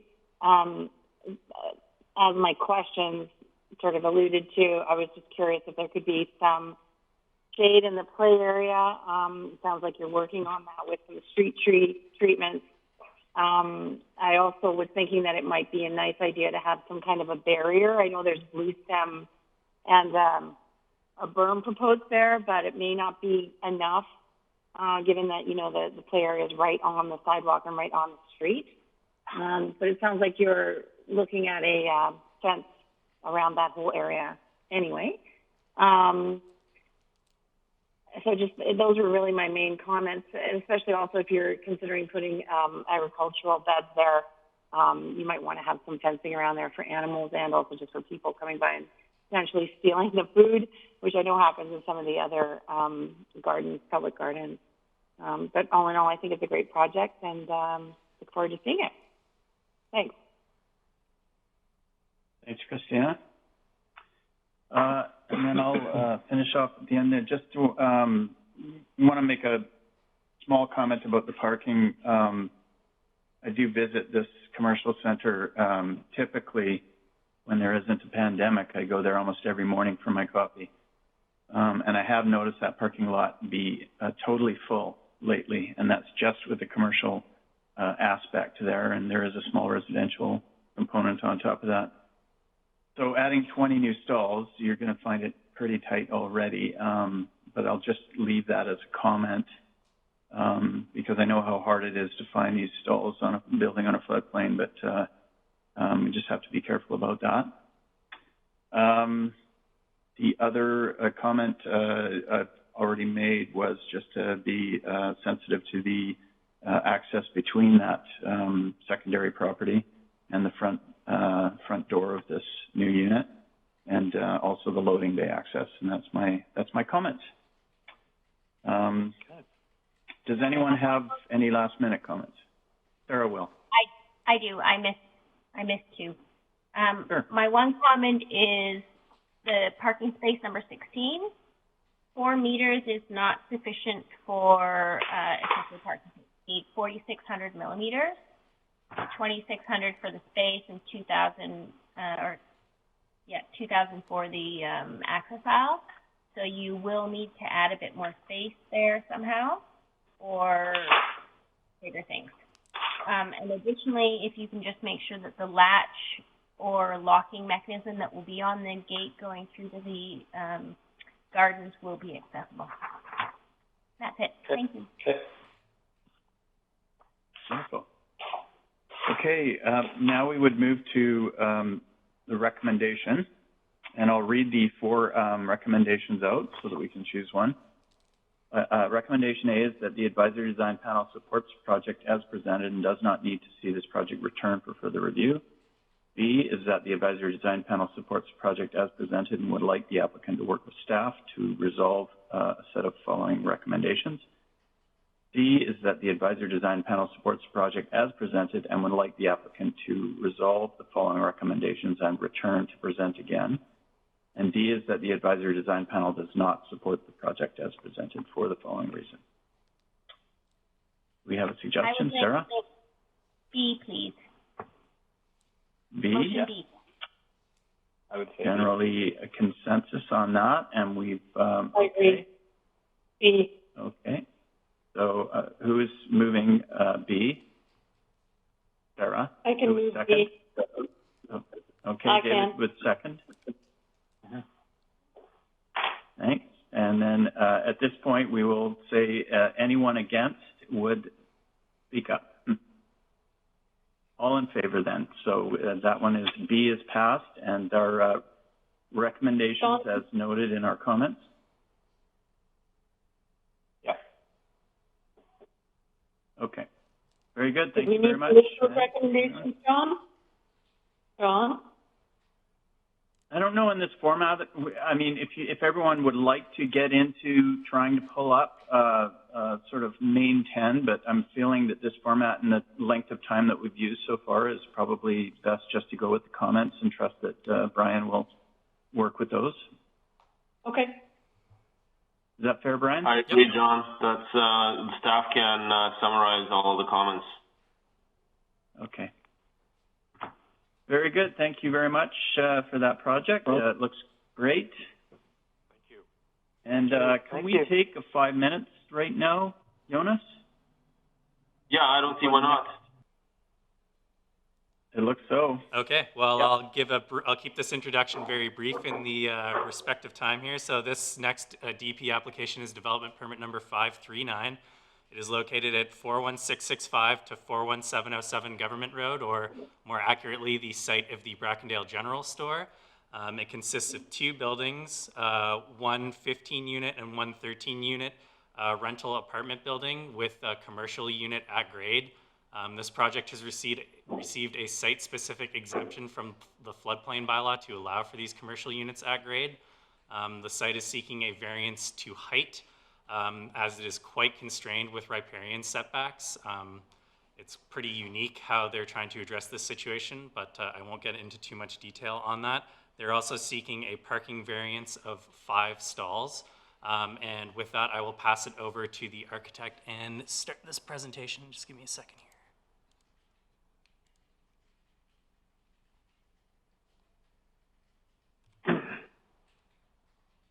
Is that working for everyone? I see a blue screen. Blue screen right now. I see it now. Oh, I can see the presentation now. Is that better? Blue screen. Back to blue. Oh. Now it's good. Now it's back. Okay. Good. All right, I'll pass it on to you, Ian.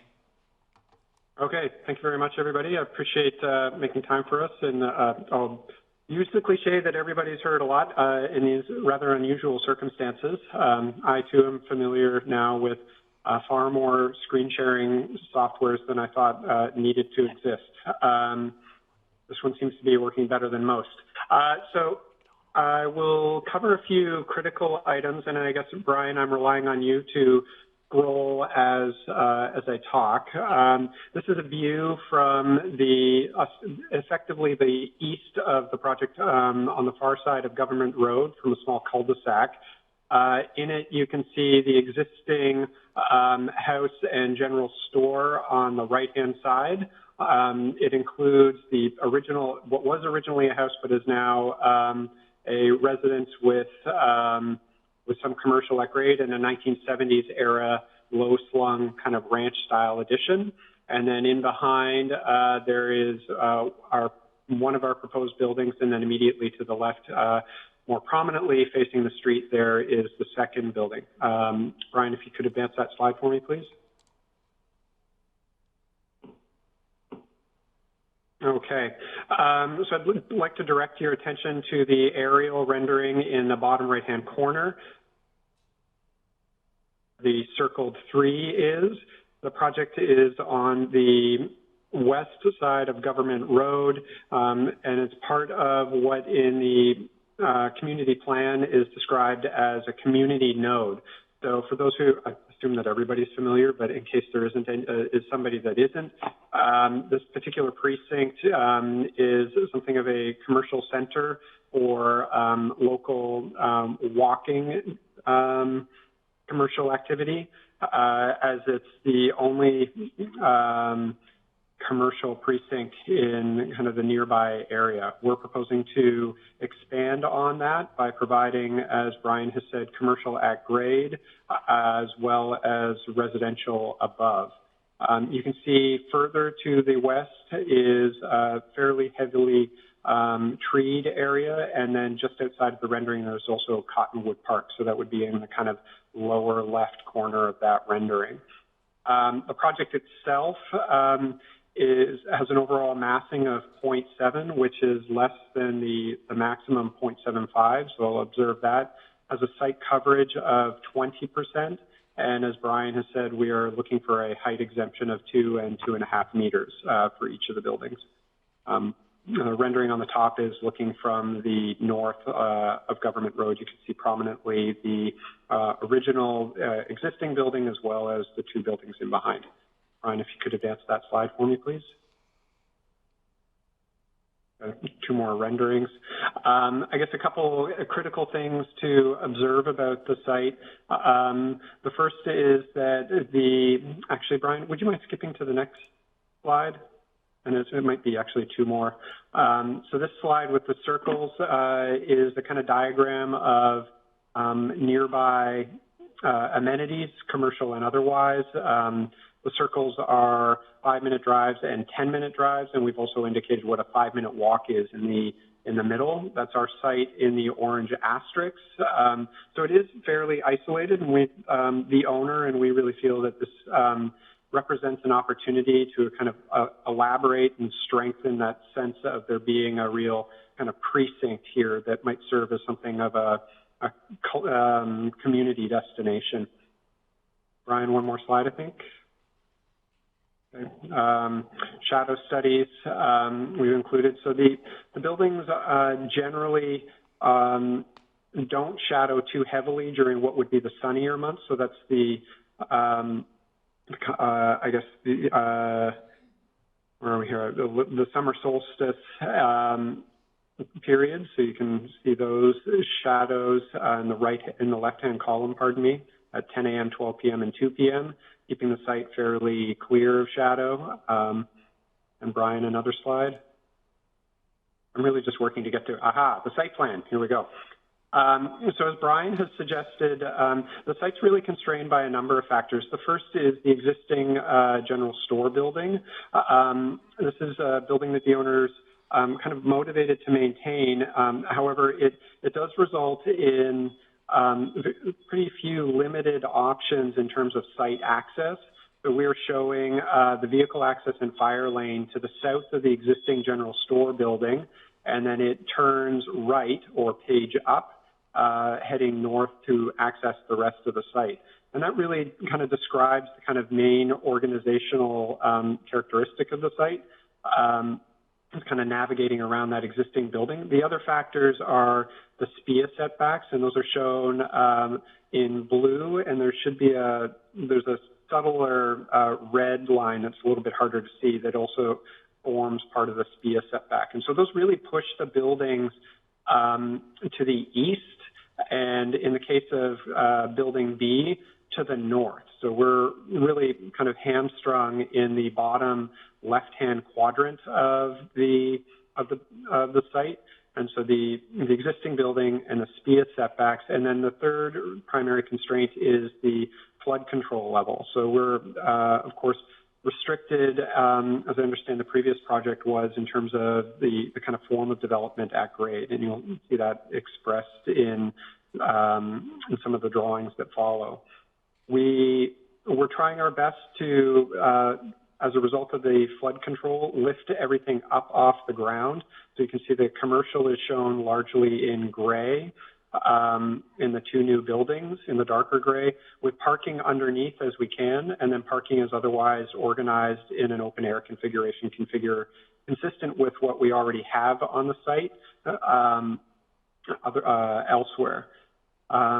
The site maintains its connection to Cottonwood Park further to the west, and that is shown in the trail that kind of heads off to page left. Each of the buildings is accessed by a series of stairs and kind of elevated concrete plinths that we think that they're sitting on. And you can see the stairs to the residential components up above, as well as bike parking on site. We're providing the requisite garbage and recycling, as well as loading closer to the original general store building, and trying to tuck that mess in behind so that it's not obviously obtrusive to neighbors generally. Just a final point here, the site, as I said, borders Government Road, and so we understand that the district will ultimately be providing a bike lane along here, so we're kind of mum on the design development of what's happening in that location, and we are, the existing general store, to be clear, is outside the project scope. Brian, if you wanted to skip to the next slide.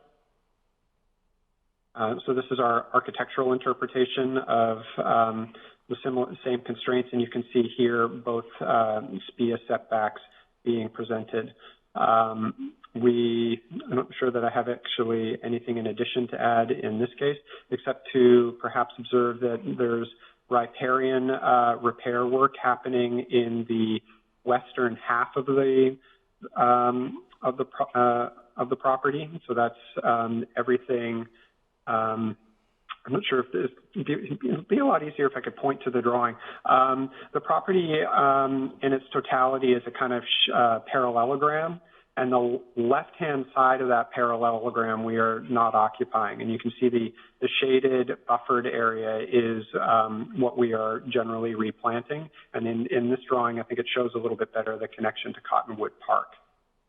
The parking is as required, being either contained on what is already grandfathered parking or and completely outside the SPIA. So we think we're conforming in that respect. Brian, if you wanted to switch to the next slide, please. Okay, so a note about materials and massing. We're really trying to reference the existing building, but do so in a modern way and in keeping with what I might describe as kind of vernacular Squamish materials, and also understanding that it's a rental building and there are, from the owner's point of view, some real cost constraints. So you can see in the building on the left, which is the one that more prominently faces Government Road, we are using a red shingle to reference the red siding on the original building, and doing so in perhaps a more playful, modern way. And on the building on the right, which is the building that is tucked to the rear, we have wood siding, very likely like a kind of charred timber, which we think would be kind of in keeping with the outdoor tradition of Squamish. And then finally, the remainder of the buildings we expect are going to be clad in a corrugated metal. So a kind of durable and enduring finish that will look the same 25 years from now as it does when it's installed. Part of our strategy here is also to elevate those materials generally above the floodplain.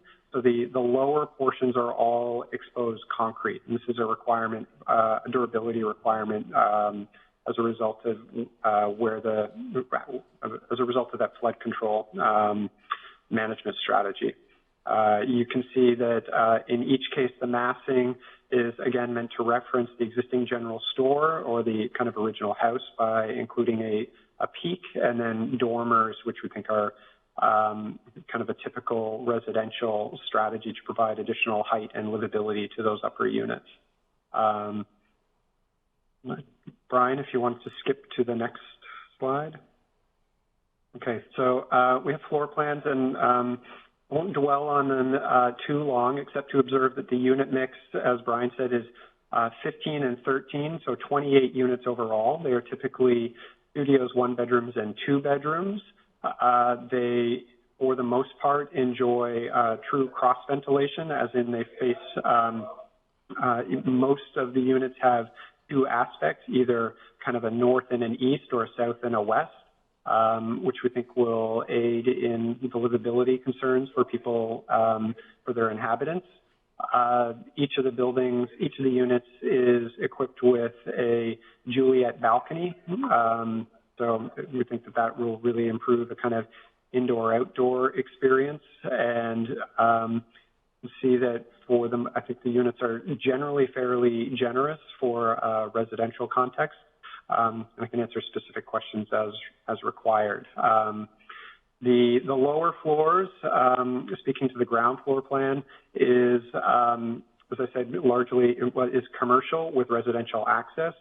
And it's our expectation that we would provide a kind of garage door relationship from the actual CRU to any adjacent patio space.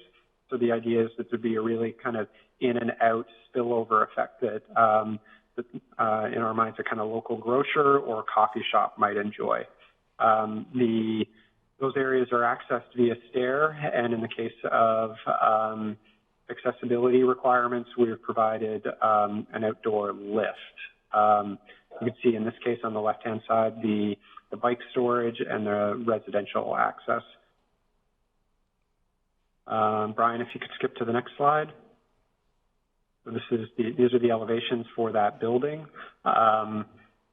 You can see the corrugated metal in the lower rendering, as well as the dormers and the kind of limited expression of the red shingles.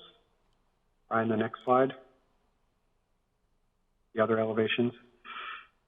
We worked hard to keep the building envelope fairly simple. This is in part in an acknowledgement of our attempt to pursue step 4 of the energy step code.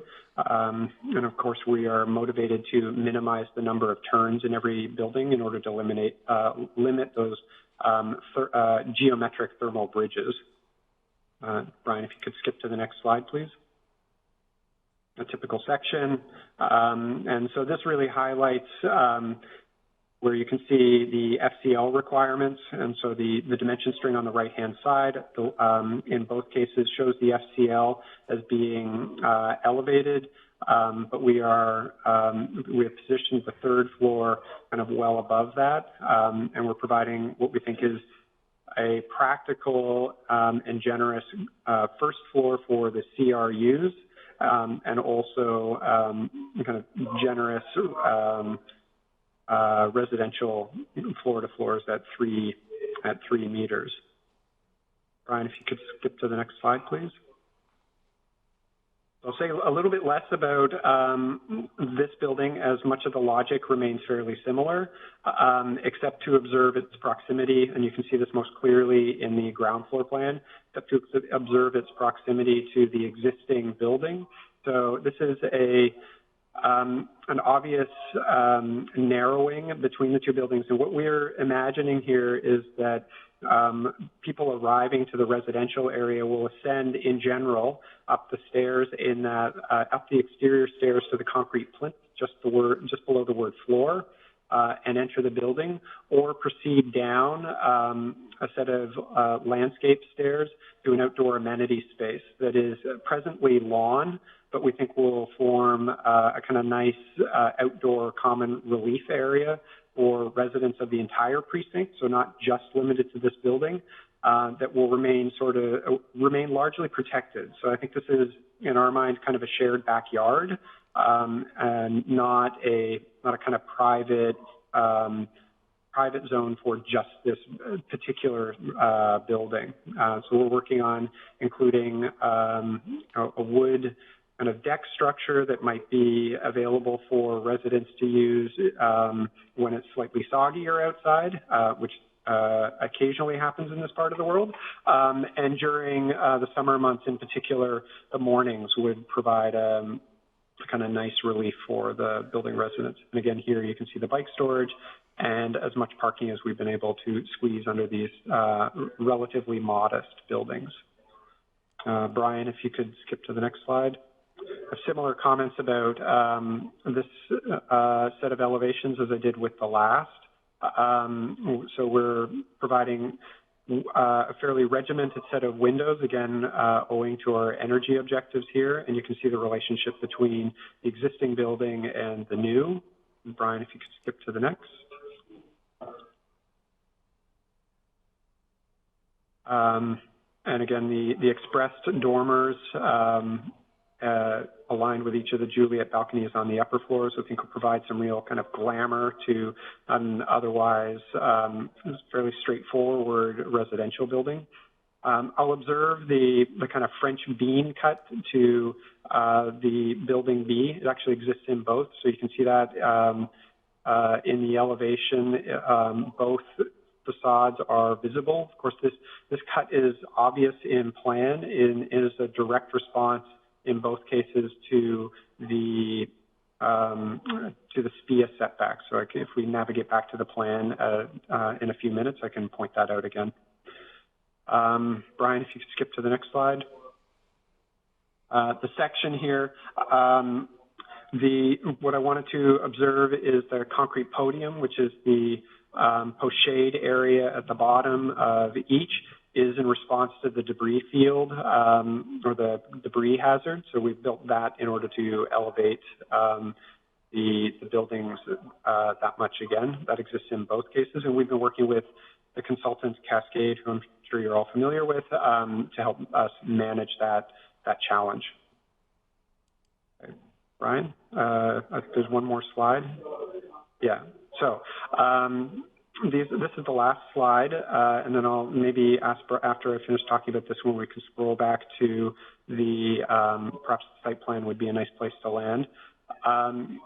The top left is taken from the parking lot looking north. You can see the two buildings, the new and the existing, and the kind of the focus point between the two, or the narrowing.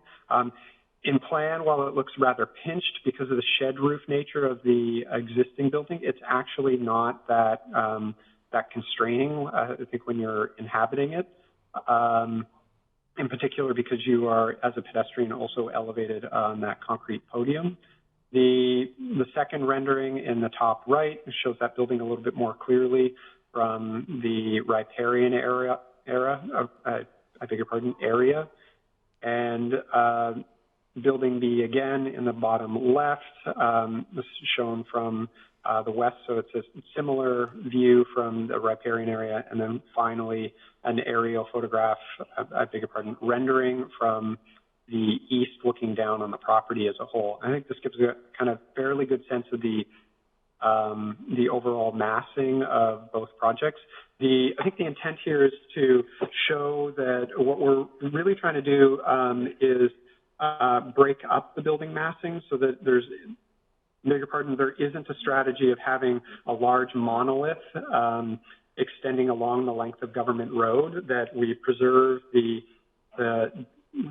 more modest original and 1970s scale along the street, and then build the newer projects pushed back so that they're not as evident. And then as a result of the fairly small footprints, what this means is that we've been able to preserve a fair bit of area for parking, and in events where if there's occasion to hold events, we can do that too. So I think with that, I acknowledge that we're probably a little bit later and all a little bit sugar starved. So I've tried to keep what I've said short, and maybe I can answer specific questions. And in the meantime, Brian, if you wanted to scroll back up to the site plan, that's probably a useful place to land. And then, John, you're moderating this discussion or kind of handling all this. What's the best strategy for me? Should I mute and listen to questions and then answer? I think that's probably, from my perspective, that might be the most clearest and not involve too much echo or feedback. Is that appropriate? Yeah, that sounds good to us. Okay. Thank you very much, everybody. I think I might have to stop sharing the screen right now so that everyone can be up on the screen again here. If you'd like me to bring back up the PowerPoint, just let me know.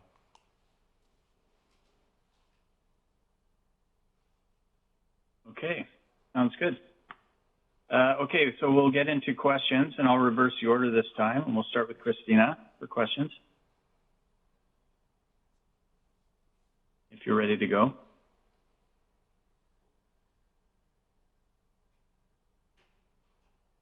Is Christina still with us? I'm not seeing it. Oh, there we go. Okay. I apologize. I had to change devices because I ran out of battery on one, and so I don't have the drawing open. And Do you want me to come around on the questions? Few lines, because I was just trying to get everything back open again. Yeah. I could go second or however you want to do it. I'll come back around at the end. Okay. So we'll go to Farzin next then. Is Farzin still with us? No, because he had his other meeting? Okay, then we're going to go to Carlos. Okay, thank you. Thank you for the presentation and the package. I have some quick questions for you, and they are: what was did you explore integrating an elevator into these buildings?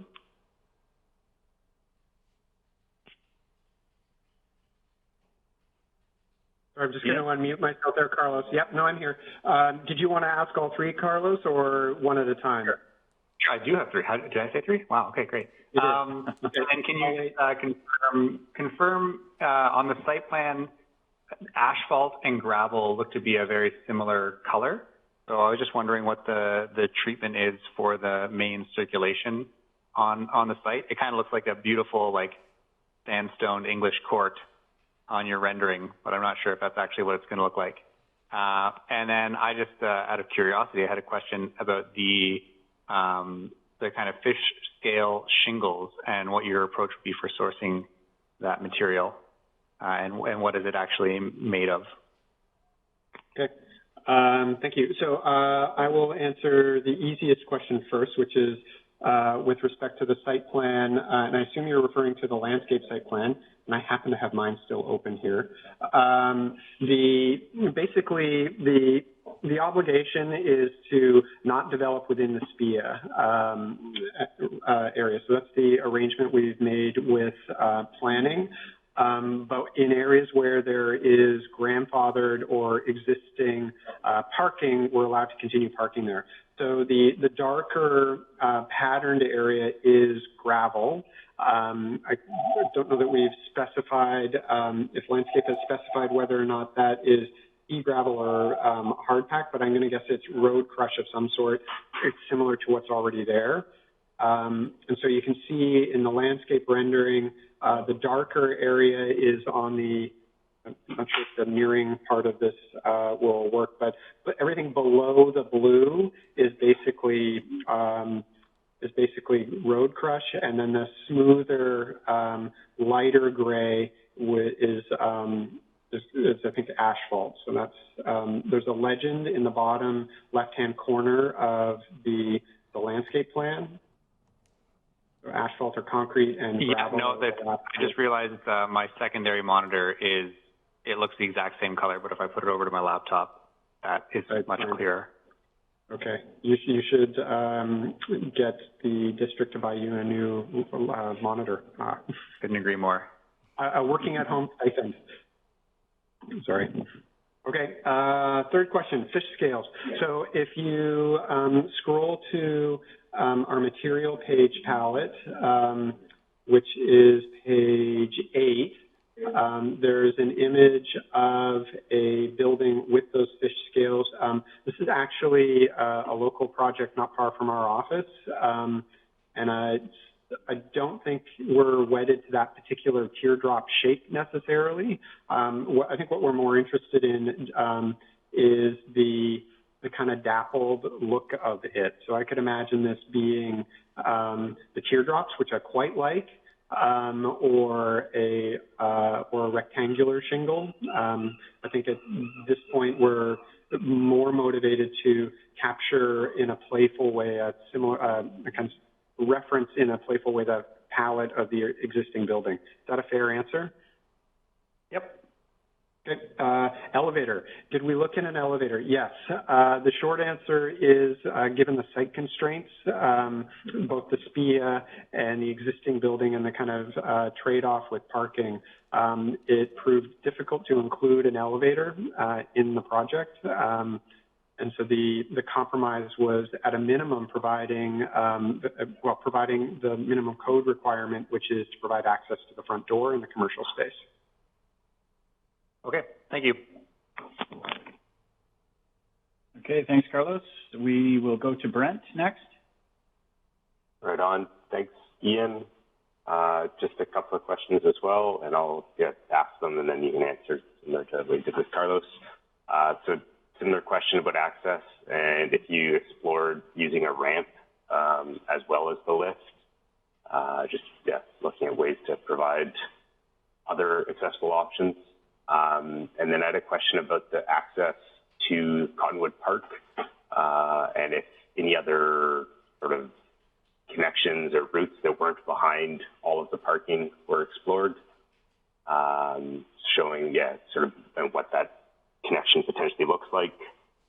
And then you had commented on the frontage improvement on Government and noted that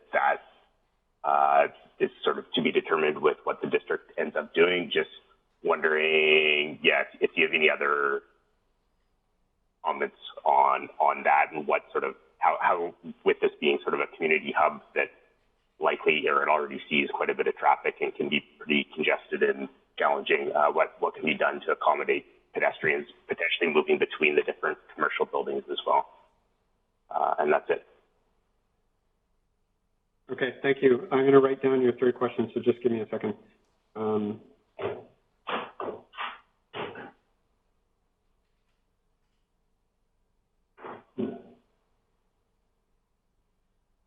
Okay, so ramps to the existing buildings, the commercial level. Boy, did we ever look at ramps for a long time. The truth is that going up that distance eats up a lot of space. And ultimately, it was our view that providing the ramp took up more occupiable space, in particular in Building A.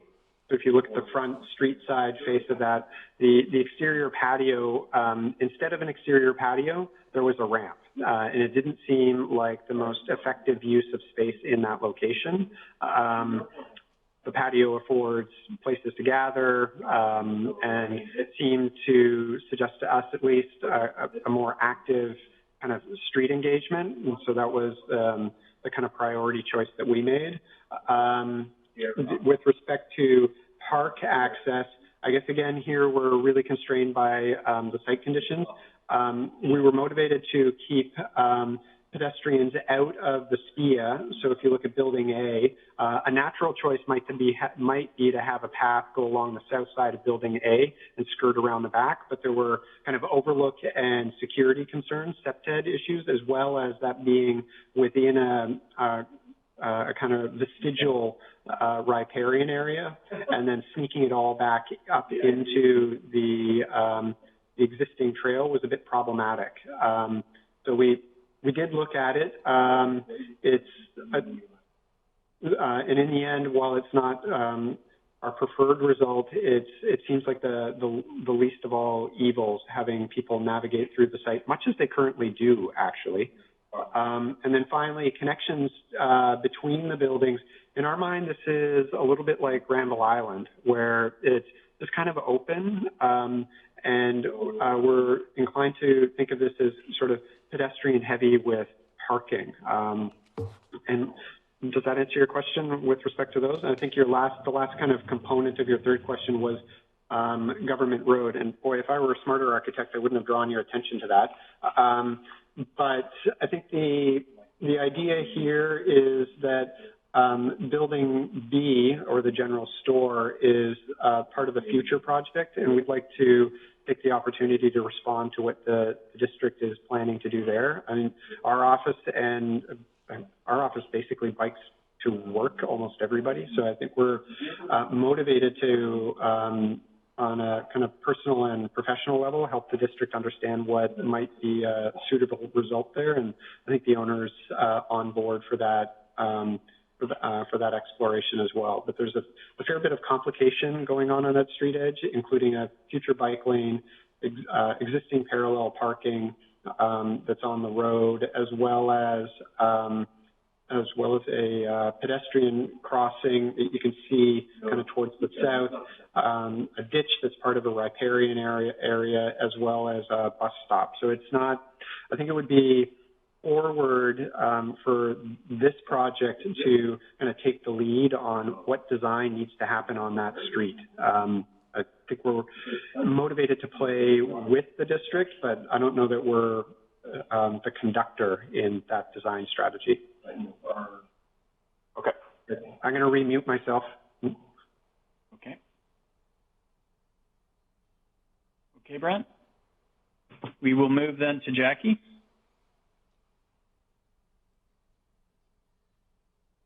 Thank you for the presentation, Ian. A bunch of questions. Some may be for you and some may be for staff, so feel free to lob it over to staff if necessary. The first question is the structure wood and it's clad in metal? Did I understand that correctly? And if it was, what is that metal going to be treated with to prevent it from being tagged and graffitied? Because it's quite open to them. And the second question is, there's one in and out entrance to the space. Given its proximity to a park, and we are in fire season, what can be done to better control thing into that space? And the third question is, given its rental space, you mentioned a bus stop. Is the bus stop on the other side of the road or on the same side of the road? And will there be a pedestrian crosswalk? Okay. Thank you for those questions, Jackie. They're good ones. So the building superstructure is concrete up to the first for the first floor, and then a wood structure on top. So the concrete is meant to address the flood control level and debris hazard, and then the wood structure is a typical wood frame building. The cladding is, in the case of the metal, it's either galvanized or galvalume, so pre-finished. I'll also observe that it is a full story above grade, so tagging it would require a ladder. I don't envision a special treatment on galvanized metal. If it's pre-finished, then it can just be repainted. And in terms of, I think your second question was about site access. You said 1 point in and 1 point out. You were referring to the site, not the buildings. Is that accurate? Yes, I was referring to the site, like into the parking lot and out of the parking lot, and that was more focused on fire safety and first responder safety. So. Sure. So we're showing what we understand is the required fire lane access. So that is the drive that we're using. So there's a drive access from the east side of the site, just above Building A, and that is the lane. And it maintains that width and that curvature that's required for the apparatus to travel all the way to the north side of the property. So I think we've addressed that concern as we understand it. And then finally, the bus stop for a southbound bus is on this side of the street. It's a little bit, I guess, further south than the furthest southeast corner of the property. And I think I saw somebody text something in the chat about that. Crosswalk is south of the bus stop. There's also a crosswalk in front of the lot. Yes. I think that's accurate. Okay. Does that answer your questions? Okay. Yes, thank you. It's just my concern about the fire safety issue given its proximity to Cottonwood Park. And that's more, I guess, for the district staff. Right. And just for my own curiosity, are you asking about fire and rescue service access to the park to put out a fire in the park? Well, both. Both. Okay. I mean, managing a fire in the park and managing a fire hopping into this space. Okay. Well, I think we're maintaining, we're actually providing more access now than presently exists. Okay. I'm going to mute my audio again. Okay. Thanks, Jackie. Thanks, John. Okay, we will go to Sarah now. Thank you.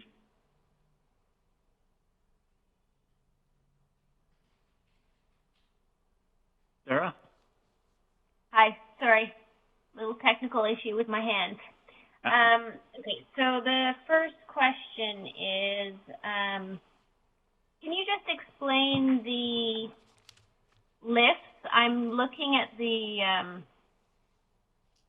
images that you've got. You've got a large rectangle with a small rectangle. So are you imagining that the large rectangle is where you go in and the small rectangle is the arm that lifts up the platform? Okay, so I'll answer your questions in sequence, I guess. So if I zoom in to the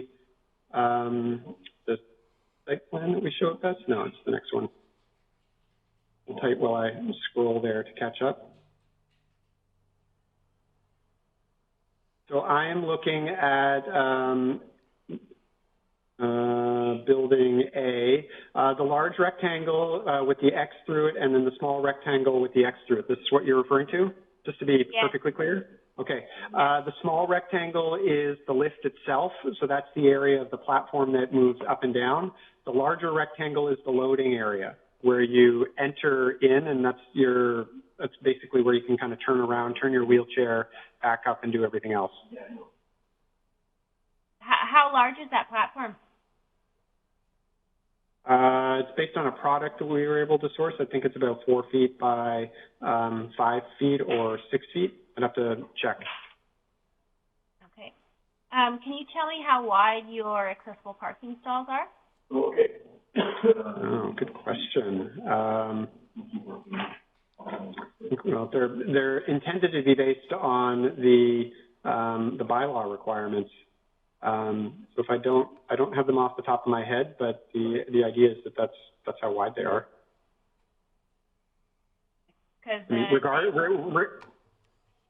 Go ahead. They look like they're a regular size space in the two that are located to the west or the east side of the lot, right by the main entrance into the parking. Right, but there's a hatched area next to each, which is intended to be the access for each of those. So I think if I'm looking at the ones at the handicapped accessible stalls furthest east, just below the existing General B building, in this case they share that access area. Right, which is fine, but it needs to overall it should be 4,600 millimeters for CSA guidelines. And I assume that the bylaw is coordinated with that, but I'm not entirely sure. And so at building B, your lift is coming into the access aisle, so it's actually potentially not enough space in there. We imagined that those could overlap, but if that's not the case, then we can make adjustments. Okay. Will you have some mobile or portable ramping system if the power goes out and people are stuck up six flights of stairs or six stair flights? Up if they're up on the plinth, you mean? Exactly. We could look at that. Yeah, we could look at that, I guess. I'm not sure if is that expressly a requirement? I mean, I live in a 22-story condo, and if the power goes out and the elevators don't work, unfortunately, Jenna is stuck on the 14th floor. Okay, if that's how you want to deal with it. And then no, I'm sorry. I'm not meaning to pick a fight. I'm just like that's something we can look into. Sure. The paving stones that you are recommending for both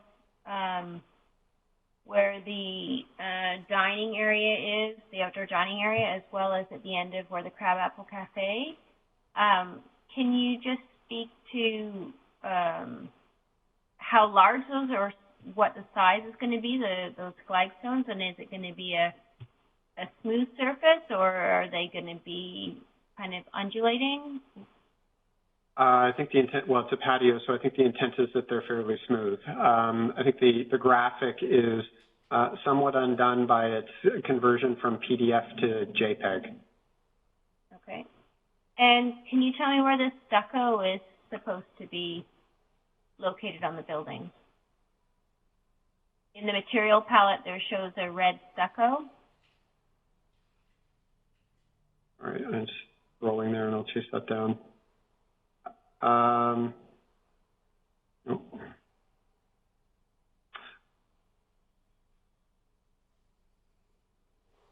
Sorry, I'm just still looking for it. I believe it's on the existing building. Yeah. Yeah, I know it's there. I just wanted to make sure that we weren't referencing it somewhere in the existing buildings, and I don't believe we are. So it's meant to, it's exclusively related to the existing building. Okay, that's all my questions. Thank you. Okay, thanks. Thanks, Sarah. Janet is next. Alrighty.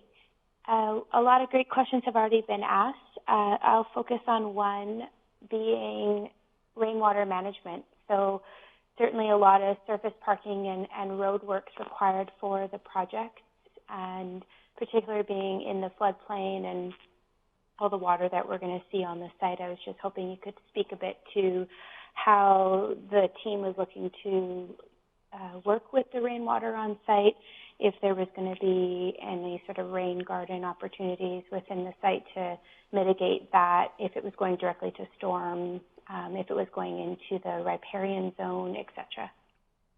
Well, I think at this point we're anticipating that we would be trying to maintain most of the water that falls on the site. I think that's generally the best practice. At the moment, we're looking, I think we would want to explore with landscape ways that we could collect it in some of the more permeable areas, in particular the parking. So, I mean, unlike a parking lot at a mall, we have the advantage here of significant portions of our parking being permeable, in particular the crushed pan areas. So we're probably looking to those to satisfy some of the requirements, and then develop perhaps. I mean, it's a good question, actually. Rely on some of the peripheral landscape to assist us in that case. Great, thank you, Ian. Those are all my questions. Okay. Jenna, Mike is next.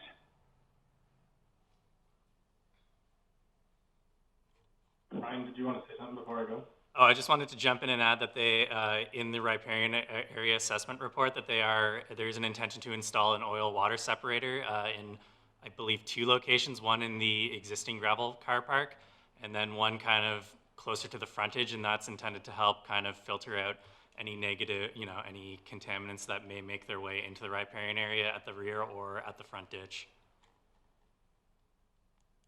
Perfect, thank you. Yeah, thanks for the presentation. I have a number of questions. So, so you're not allowed to pave it because of the proximity to the creek, I guess? Is that what I'm understanding? Like, it's got to stay the gravel that's there at the moment? That's accurate. So to summarize, our understanding, and to summarize the rule, and Brian could probably clarify this, is that notwithstanding grandfathered elements, within the SPIA setback, development is not permitted. Development would include parking. So I think the trade here is that we can maintain parking, but we can't provide hard surfaces. Is that accurate? That is Brian? correct. Yes. Yeah. So I guess this is for Brian then. Are you able to put a water permeable hard surface on there? No, technically through the riparian areas regulation, it has to be, if the use was already occurring, such as the path to the park or the gravel parking lot, it can continue in perpetuity, but it has to be the same as what it currently is. Like, there can be some slight improvements, but it generally has to be maintained as gravel. They couldn't come in and put, hard pavers in or permeable pavers. Like technically that's considered development under those regulations. So it has to be maintained the same. Wow. That sucks. Okay. Sorry, no, it's just there's potholes everywhere. Like, I'm in that parking lot all the time.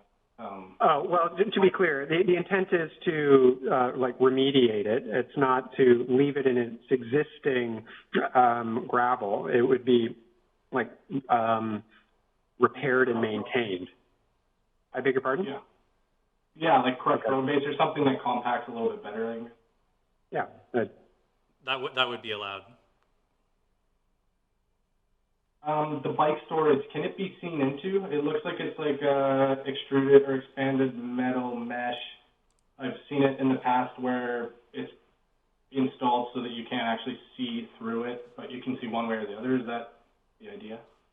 We're currently showing that as expanded metal mesh. The intent is that in providing a kind of visually transparent as well as orally transparent, like you can hear through it, that it's a better strategy for mitigating antisocial behavior. I guess it's a similar approach to the requirement that bike parkades in Vancouver have, I beg your pardon, view windows so that people can look into the bike room before entering, as well as being able to survey people who are perhaps in there when they shouldn't be. I think where your question is somewhat leading, you're asking if that's going to be secure enough.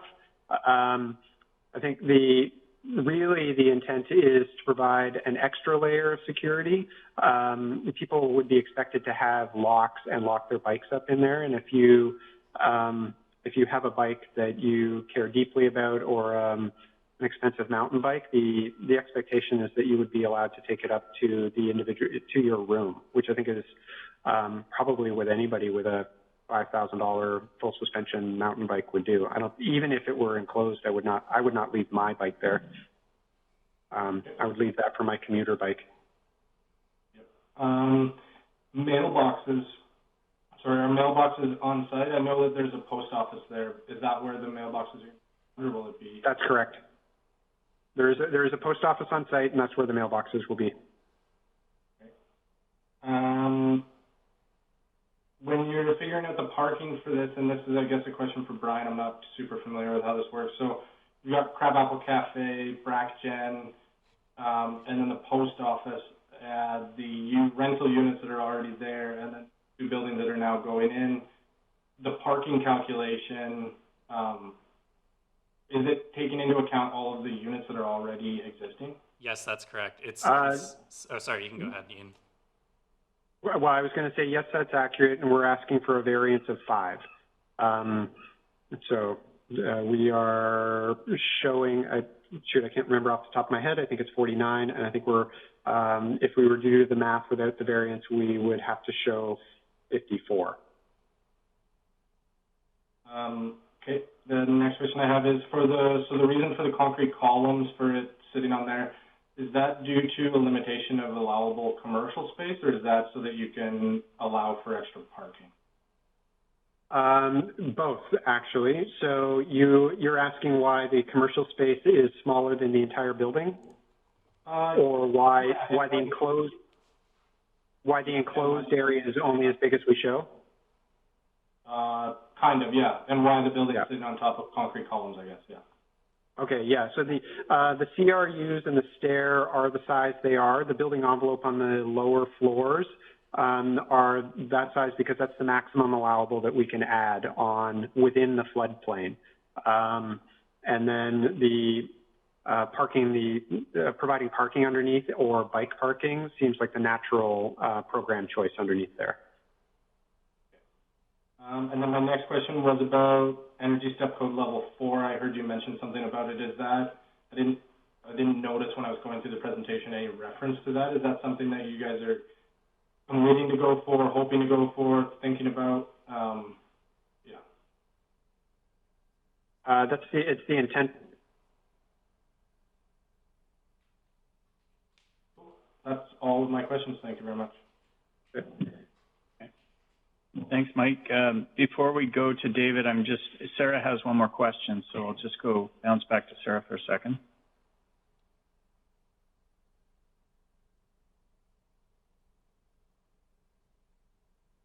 Sorry, where is my question? Oh, the access to the outdoor dining area, is that only via the stairs, basically, the decks with the 2 stairs, the decks with the 2 stairs and down?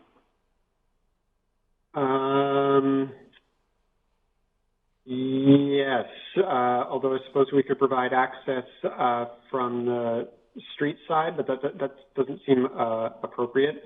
We could definitely look at that. That seems a bit of a problem. Yep. Thank you. Mm-hmm. Thanks, Sarah. Okay, we'll go to David. Hello. Hi, Ian. Does this meet the 90-meter turnaround requirements for fire truck access?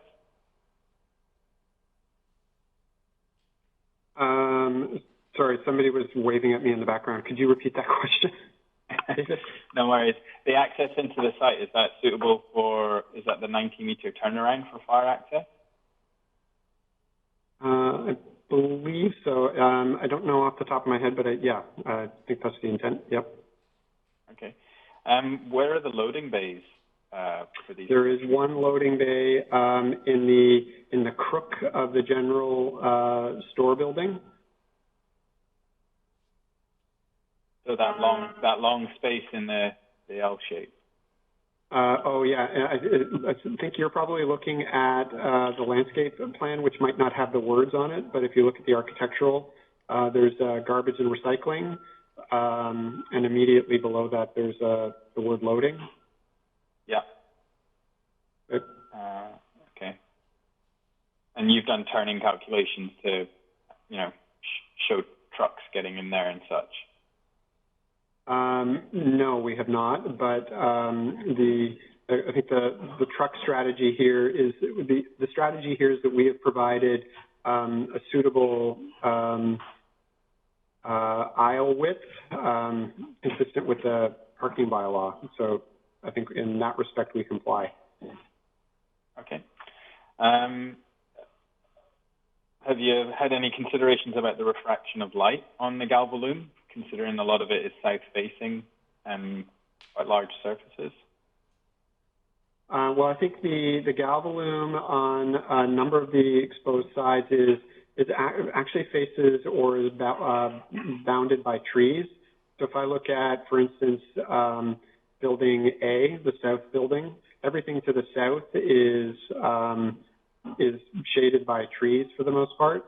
And then the short answer is we have not done an extensive study on reflection, if to be frank. Okay. Maybe a partial staff question then. Is staff supporting the height variation? Yes, staff is supportive of the height variance given the general constraints on site between the riparian area setbacks, the maintaining of the existing heritage structure, the flood constraints, and the fact that this is a dedicated rental building. Okay. And then a question back to Ian then on height. Was there any investigation on sort of differentiating the heights of the building, specifically building A, the one to the south, seeing that, even the shadow studies show, the main central area seems to be quite shaded by that whole building? We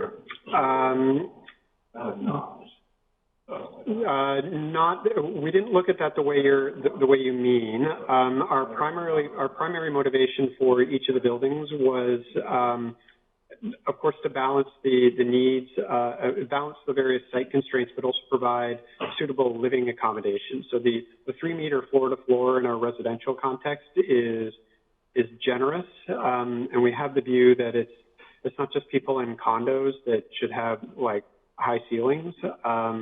And then with respect to the commercial area, there's a real kind of practical need to have additional height again in order for storage and all the services that are going to be hanging down from the ceiling. So I guess the question about differentiating the height in response to kind of shadowing conditions, no, but we didn't view that as a kind of primary driver for why we established the floor-to-floor heights the way we did. Okay. That's my question. Thanks. Okay. Thanks, David. And we'll go to Christina. Yeah, you bet. Hold on. Hi.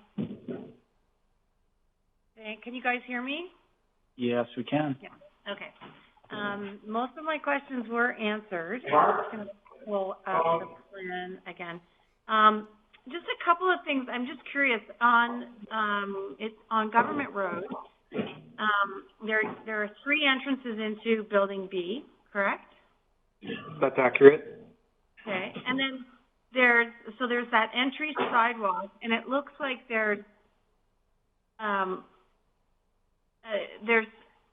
a couple of different kinds of paving materials right at the corner from the patio. Is there some kind of a division between the cafe patio and then what I'm assuming is the sidewalk going in? There's like a little jog in there or something. I'm not entirely sure what happened. That is actually an elevated walkway similar to the one that we're proposing under the new buildings.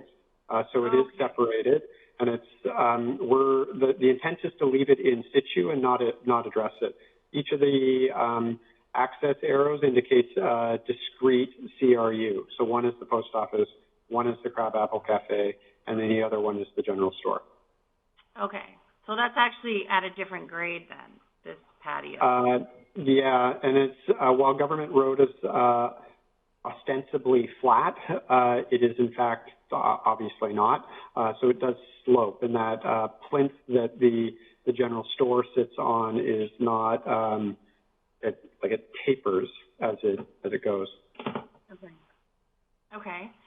And then, is the sidewalk just very big there? Is that why you put the movable planters sort of in the middle there? To create some division between public and private, or is that right on the road edge? Hard to tell. Sorry, you're observing the planters beside the patio in the landscape drawing, with the 3 tables in it? Or, no, I am looking at the landscape drawing, but they're also in front of that building B along the sidewalk. It looks like the sidewalk is not exactly divided in half, but it's hard to determine, in fact. So I am assuming also that these are parking meters sort of staccato down the street with the parallel parking spaces. But when you get just past building B, there's a real pinch point in the sidewalk. Do you see where I'm thinking? No, I have no. And there's movable planter there too. Yeah, I'm just curious why. What was the intent there? Sorry, you said you were looking at building B? Yeah, it's the landscape plan, so L01, and it's building B. Oh, okay, sorry. I'm looking at the PowerPoint presentation that was shared. You're looking at the full package, aren't you? Yeah. Is that right? Okay. Okay, so if you don't have that, sorry, that may be. No, I do. I just, it's not what I had up on my screen.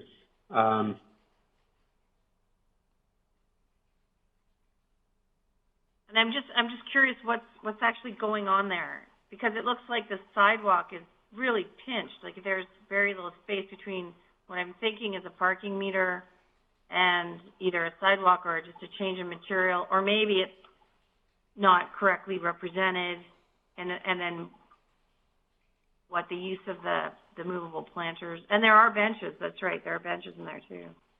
Yes. Okay. So I think we're looking at the same drawing now. This is the colored landscape plan, L01. It was part of your package. You were looking at the southeast corner, kind of close to where it says the Crabapple Cafe. Is that right? Yeah, following it down. I had to zoom in, so I'm not sure which direction I'm facing.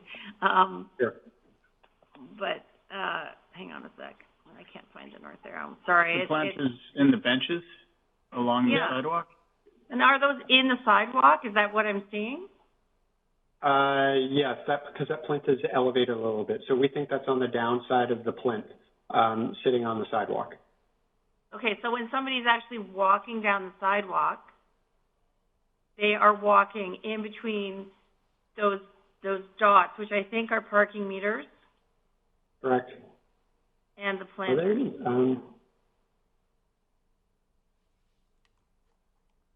No, I don't think those are bollards. They're not planters. They're labeled as bollards. Oh, yeah, right. Sorry, it's very small. Yeah. Okay, but that's where they are going between those bollards and the planters. And what is a plinth? So that's a step up, then, is it? Yeah, there's a set of steps, and I think at about the arrow towards the north, it starts to become level to the ground. But I think the problem you're observing that makes sense is the bollard's proximity to, in particular, where it says the movable planter and the clearance between those two. So we can make that adjustment. That seems easy. Yeah, I just wanted to make sure I was reading it properly, that maybe it wasn't on another plane or something. No, okay. I appreciate the point. No. Yep. And then also, I think also on this plan, and again, maybe I should have been looking at the other site plan that you had in your presentation, but you did mention that there was loading in the back. Yes, and now that I understand that you are looking at the package, I can address the earlier question. I think it might have been Mike's about where the loading is.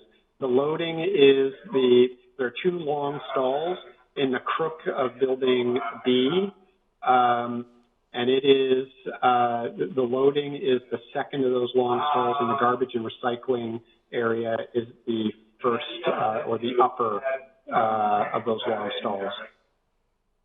Okay. And then there are sort of 3 shorter stalls, and then there's an area of paving that isn't labeled that just kind of appears to be a no man's land. But is that labeled somewhere else? Is that something? I think if you look at our architectural drawings, it's fairly clear. But the no man's land paving, could you describe where that is? Yeah, it's just your loading bay. So you have the loading bay, and then beside that you have 3 regular parking stalls. Yes. And so the difference between the length of the regular parking stall and the length of the loading bay, there's a rectangle. Oh, I see. Is that consistent with what we showed in the other?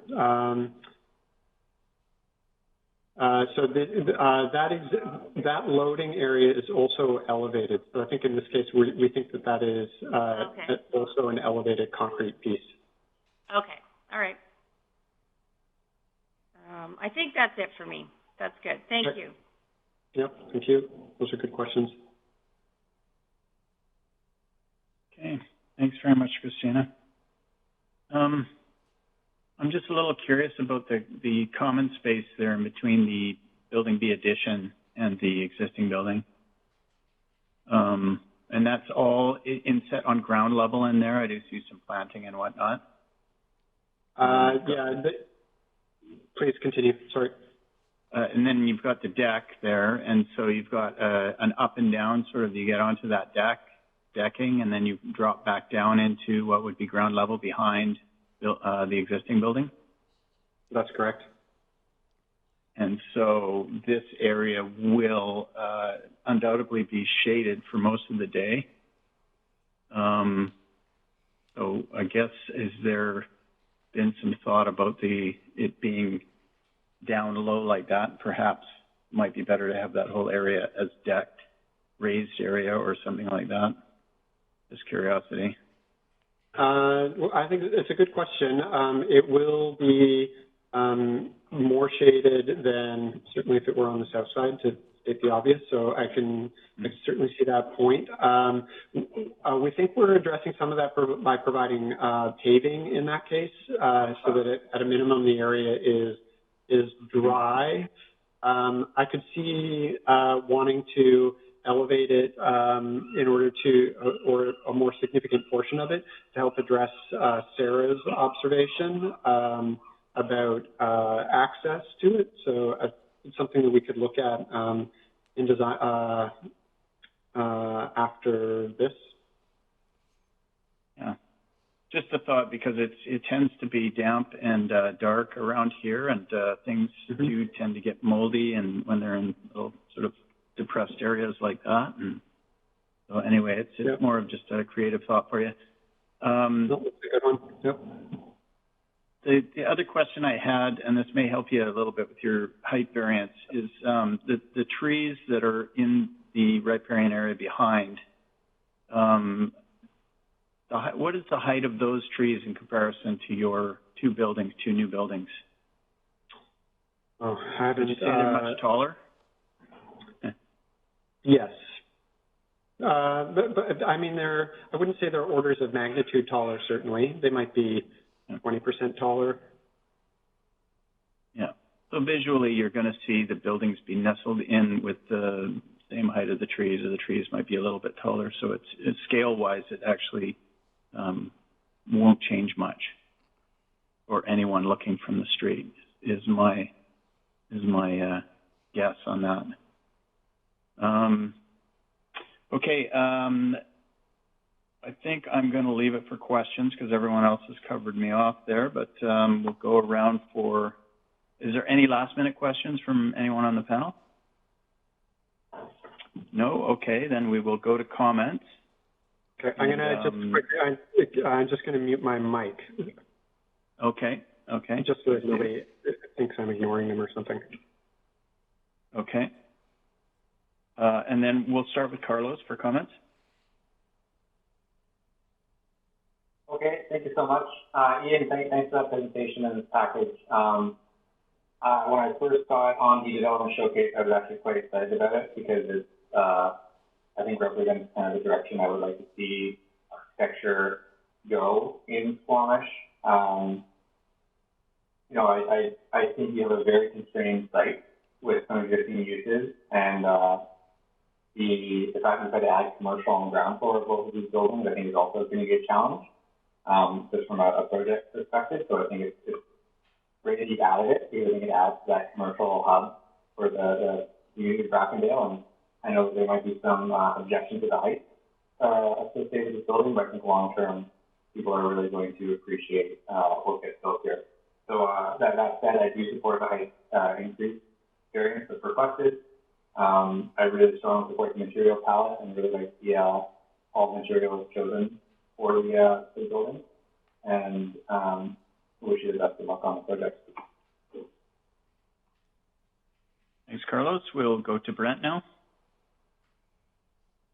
All right. Thank you, Ian. Yeah, thank you for the package and presentation. Yeah, overall, I think that, as Carlos mentioned, that you've done a good job at adapting a really challenging site.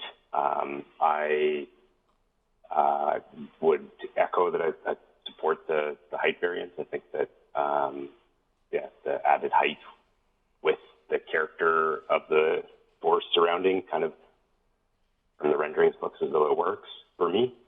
I think that I have some concerns with the commercial area and pedestrian connectivity and safety. I think that it's already a pretty challenging site and somewhere that I go to regularly, and I think that more can be done to improve pedestrian circulation through the site, connecting between the existing and the new commercial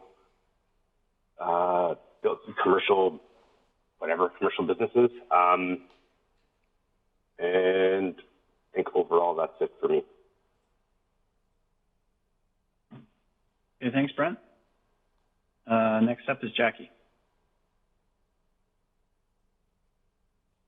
Thank you, Ian. Yeah, and I say the same. It's a challenging site, and you've done quite a good job of accommodating as much and maximizing the space. And again, just think about how people move through the space, and also maybe consider some public art space in the lower halves as those people move through it, so they're not just looking at concrete slabs.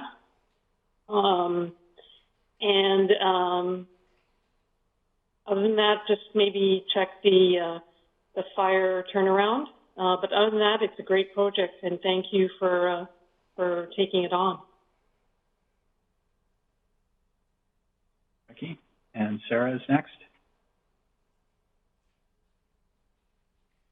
Hi, yeah. Thank you for your presentation. And echoing Carlos, I really like the materials. I think that it's fantastic. However, I do have some real concerns about the accessible parking and the pedestrian kind of circulation through the site. I know that you mentioned that you want it to be like Granville Island, but already without any residential units there, that parking lot is really busy. People coming in and going out from Government Road don't always check that well. Your sight lines are going to be slightly obscured from where your accessible parking is now, located to the south of Crabapple, because you've got a tree and then a bike rack, which are both about the, well, the tree is going to be higher than a wheelchair, but the bikes are going to obscure the view of somebody in a wheelchair crossing over. So I think that there's some more work that needs to be done there, that you should try and, have an accessible parking spot that's going to be adjacent to Building A to access the lift, so that at least you're going to have accessible parking spaces beside the lift to get to those locations. I think that the outdoor dining area should, as John had said, maybe be reconsidered, and maybe think about having it up a bit higher in between the two buildings, and then maybe having, steps going down to the outdoor kind of space where children can play, and then it could be sort of like a stoop, and people could sit on the stoop and watch their kids frolic. And if you're going to do a harvest table, which I think is fantastic, just make sure that there's an overhang at either end to allow for somebody in a wheelchair to sit at the table, as they aren't going to be able to visit any of their friends in these rental units because they're not accessible. And yeah, I don't have any problems with the height variance, but I do have a problem with the parking. I think that already it's a bit constrained, and so I don't know what can be done with that, but I don't think it's going to be sufficient parking. That's all my comments. Thank you. Okay, thanks, Sarah. We go to Jenna next. Great. Well, thank you again for your presentation. It's very exciting to see such a fun and playful project coming into Squamish. I think your team has done a really great job in capturing an architectural style that is really playful and fun and references the local narrative in a really nice and fresh way. It's a complete opinion, but I love that red facade, and the restraint of it is really interesting, and I really would love to see that in the second building, but that is just my opinion. But it's a nice restraint that your team has found a balance of. In terms of rainwater management, I encourage the team to continue to look into the details of that and how this site can introduce a really robust rainwater management strategy, given that the close relationship to the riparian area adjacent. Not to say that this project should be a Salmon Safe certified project, but perhaps the team could look to some of those design goals and objectives and see what could be used in this project just to help amplify the rainwater management and its relationship to the riparian. Overall, really great project. I do echo the comments of my colleagues, and thank you for your presentation. Thanks, Jenna. We go to Mike now. Thank you very much, Ian. You probably won't have much of an appreciation for this, but the town council and some of the people on here will. This project actually made me, so it's the only time I've ever commented or went up to bat for anything on Squamish Speaks on Facebook before, and I'll probably never do it again. But I really supported this project early, and there was supposed to be a public hearing, I believe, at the Brackendale Art Gallery at one point, which I was planning on going to show some support, because I love it. I think it looks awesome. I think the driveway is going to be a bit of a nightmare, to be honest, as far as the gravel goes, just like overall maintenance of ensuring that potholes don't continually grow. And I know you don't really have control over that, but I think that's something that we need to be aware of. Just the driveway right now is pretty rough. And I think with the traffic coming and going from that place, it's going to have to be graded quite often. Definitely a challenge. Kind of what Sarah was saying as well, parking, I think, is going to be pretty rough. I'm down in that area quite a bit, and I know the amount of people that come and go from Crabapple on weekends, and then people visiting the Brackendale General Store, and I'm not really sure where all the other cars come from, but that parking lot does seem to fill up quite a bit already. So that's, I think, the park, I definitely support the overall height variance. I want to say I support the parking variance, but I don't, but I also don't want to see that eliminate this project, because I think it's an awesome project, but I think the parking is going to be an issue that we're going to be struggling with on this one. And then the other one is, and I don't know, this is a comment probably for the district, but the mailboxes. So there's quite a bit of development coming into Brackendale, and the post office box has been maxed out for about 5 or 6 years now. So you don't actually get a mailbox when you buy a place or build anything in Brackendale. You actually get a mailbox in the Garibaldi, which is a bit of a nightmare when you've got one address for your physical address and one address for your mailing address. I don't know if you're allowed to add mailboxes. Like the other development we just saw, they've got mailboxes in their buildings. I bought a house down the street, and I was put on a waiting list of 250 people, apparently, for a mailbox. So I don't know if they're allowed to add mailboxes or how that works, but yeah, I think if you're able to add them, that would be an awesome thing to do. Aside from that, I like it. Thank you very much. Thanks, Mike. Then we move to David. Yeah, hi, Ian.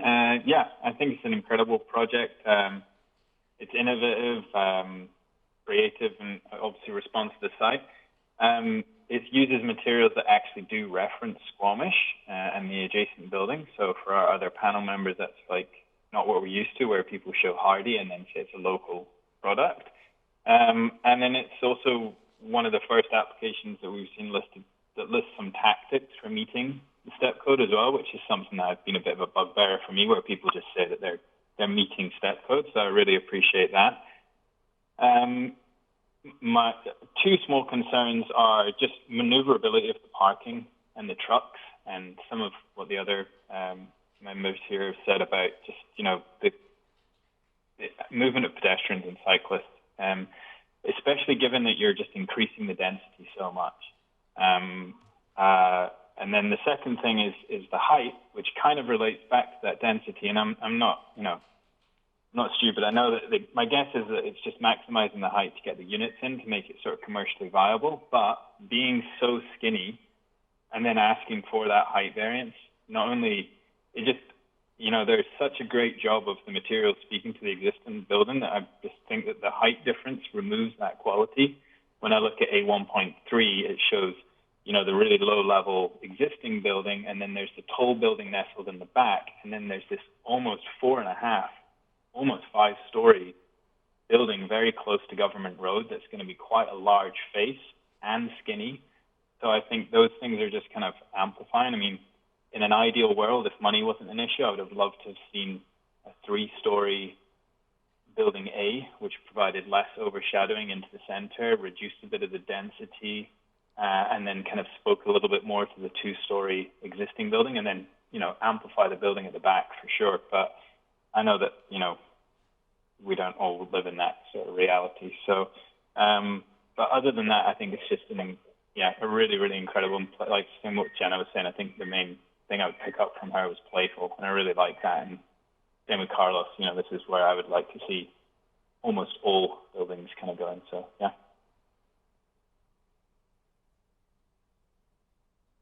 Okay, thanks very much, David. Christina.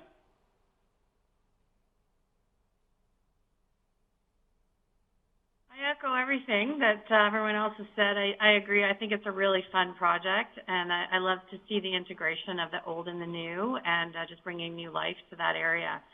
And I like the reference to Granville Island. I think that, you know, that's a nice one. As far as the landscape goes, just in thinking, so it's a bit hard for me because I know everybody's talking about how they know that parking lot is already really constrained and really full. But when I look at the plan, I see that maybe there's opportunity to break up some of the parking stalls with a little bit more planting. So I don't know if that takes away from parking. That's probably, you know, something that you may not want to consider, but it does sort of look right now like there's opportunity for that. You have quite a few stalls in a row in places, and I'm not sure what the bylaws are asking for in particular in that area, but that it might be nice to break up some of the ones on the, I think that's on the south side of the site. The other thing is that if you're predominantly using gravel in the parking lot, and even if you weren't, there are a lot of islands that have they're very angular, and they have very pointy corners. And just in my experience, that usually doesn't work very well with plant material. Usually everything that's planted in that corner ends up dying. So you might want to consider, you know, either rounding these points, or just, you know, putting something in, maybe that's the opportunity where you put some boulders or something. And then just the other thing was just to be cognizant of those pinch points, you know, between the bollards and the movable planters, and just the circulation in general, you know, understanding that it is a relatively constrained site. But overall, I think it's a great project. So thanks very much. Yep. Thanks, Christina. I got a couple of things. One, with that loading bay, just, I know there's been some attention on it, but, it's definitely the right spot for it, given, deliveries to the post office and whatnot. But you'll definitely want to do a turning radius, considering their trucks. And maybe it's just a matter of moving those two stalls forward that have the space in front of them towards the building, just to get the tail of the vehicles out of the way of, a truck getting into that loading spot.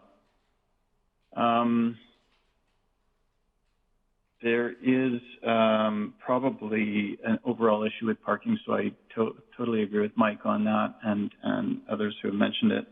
And perhaps in relation to something else I'd like to draw attention to, which is the unit size, average unit size, and the count of the units.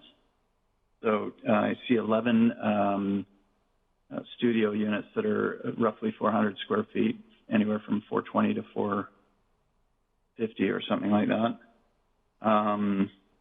which would make a lot of sense for downtown Squamish, but perhaps not so much out in this neighborhood. So perhaps, I know that's, I know why you want to go that way, but perhaps reconfiguring your units and the sizes and reflecting what the needs are in the neighborhood there would actually positively affect your parking counts as well. So there might be something to be said there. But in general, you know, I know this is a very challenged site. I know the challenge has existed for a long time. And, you know, the solution for the scale and the look of it and whatnot, I'm fond of it as well as the others are. But not so fond of the small unit sizes, especially with all the sports gear and the other stuff that people have in this town. So that's my main comment. Does anyone else have any last minute comments? Sarah? Go ahead. I just wanted to comment that, again, what Christina had said about the pinch points, going along the road, the pedestrian access on the road that's separated from the parallel parking that goes in front of the Brackendale General Store.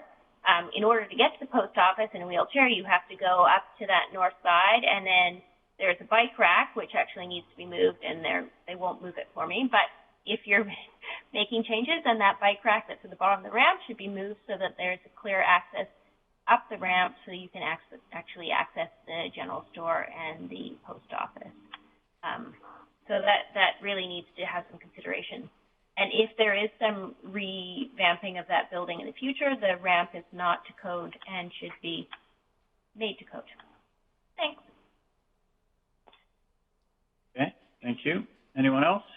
I got a comment, John. Yeah. I just want to clarify my position on the parking, and I take that this site is quite constrained. There is a proposal that 7 spaces be shared between the commercial and the residential users, and I personally feel that that's something that we should be supporting, because I think shared parking models really do work when done properly between, especially buildings where people commute, like in our town of Squamish, and there's and the businesses there attract business during working hours. So, well, I think, 5 of these spaces, a variance of 5 spaces is probably something that needs to be looked at by the proponents and by staff. I just, as a panel, I hope that we can get on board with the shared parking model, because I do think it actually makes a lot of sense when you're looking at mixed-use projects and commercial projects. Yep, I tend to agree with that, for one, especially when you've got a scenario like this where it's open parking and there's no security sort of challenges there, which can happen with parkades downtown. Anyone else can chime in if they want on that question. Yeah. Okay, well, yeah. Sorry. I guess I'll move to the recommendations. I'll read these once again, as I always do. Recommendation A, that the advisory design panel supports the project as presented and does not need to see the project return. B is that the advisory design panel supports the project as presented and would like the applicant to work with staff to resolve the following recommendations. C, that the advisory design panel supports the project as presented and would like the applicant to resolve the following recommendations and return. And D is that the advisory design panel does not support the project as presented. And I have some suggestions on which one. B. B from Sarah. Carlos? Okay, so we'll say Carlos moved it and Sarah seconded it. And then we'll call the question. Anyone against? All in favor, I would say. And so that one is that recommendation. Sorry, B. John, you misunderstood me. I said C as in Carlos, not B as in Bob. Oh, okay, okay. So we have, so that's see, what okay. I'm saying. I'm saying C, and everybody else Okay. is saying B. I see. Okay, so so you're not, I think what we'll do here, with everyone's blessing, is to take Carlos's moving for B, and we'll need someone to second that. Anyone? Brent? And then I think we should vote on that. And of course, Sarah, you could go against if you're strongly feeling about C. But it looks like the leaning is towards B at this point, so. Fine. Okay, so we will call the question once again. Anyone against? B. Okay, Sarah, you're against this B, calling for B? Yes. Okay, and so that's recorded, and that will be all, I guess, unless someone has any comments towards the recommendations. And once again, we're trusting that Brian will work with the proponent on the comments that we've made. Yes. Okay, very good.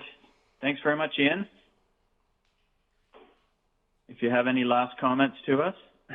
No, I thank you for your time. I think those were good comments all. So I appreciate it and wish us all luck in these crazy times. Wonderful, thank you. Thank you. Take care. Brian, any other comments from you? Nope. Just thank you all for your time again. Okay. Then I guess we are at a point where we'll move to terminate. Who is moving and who is seconding? Sarah's moving. And David is second. Okay. All in favor? Okay. Thanks very much, everyone. That was an enlightening process on the video conferencing, and it went quite well, I think.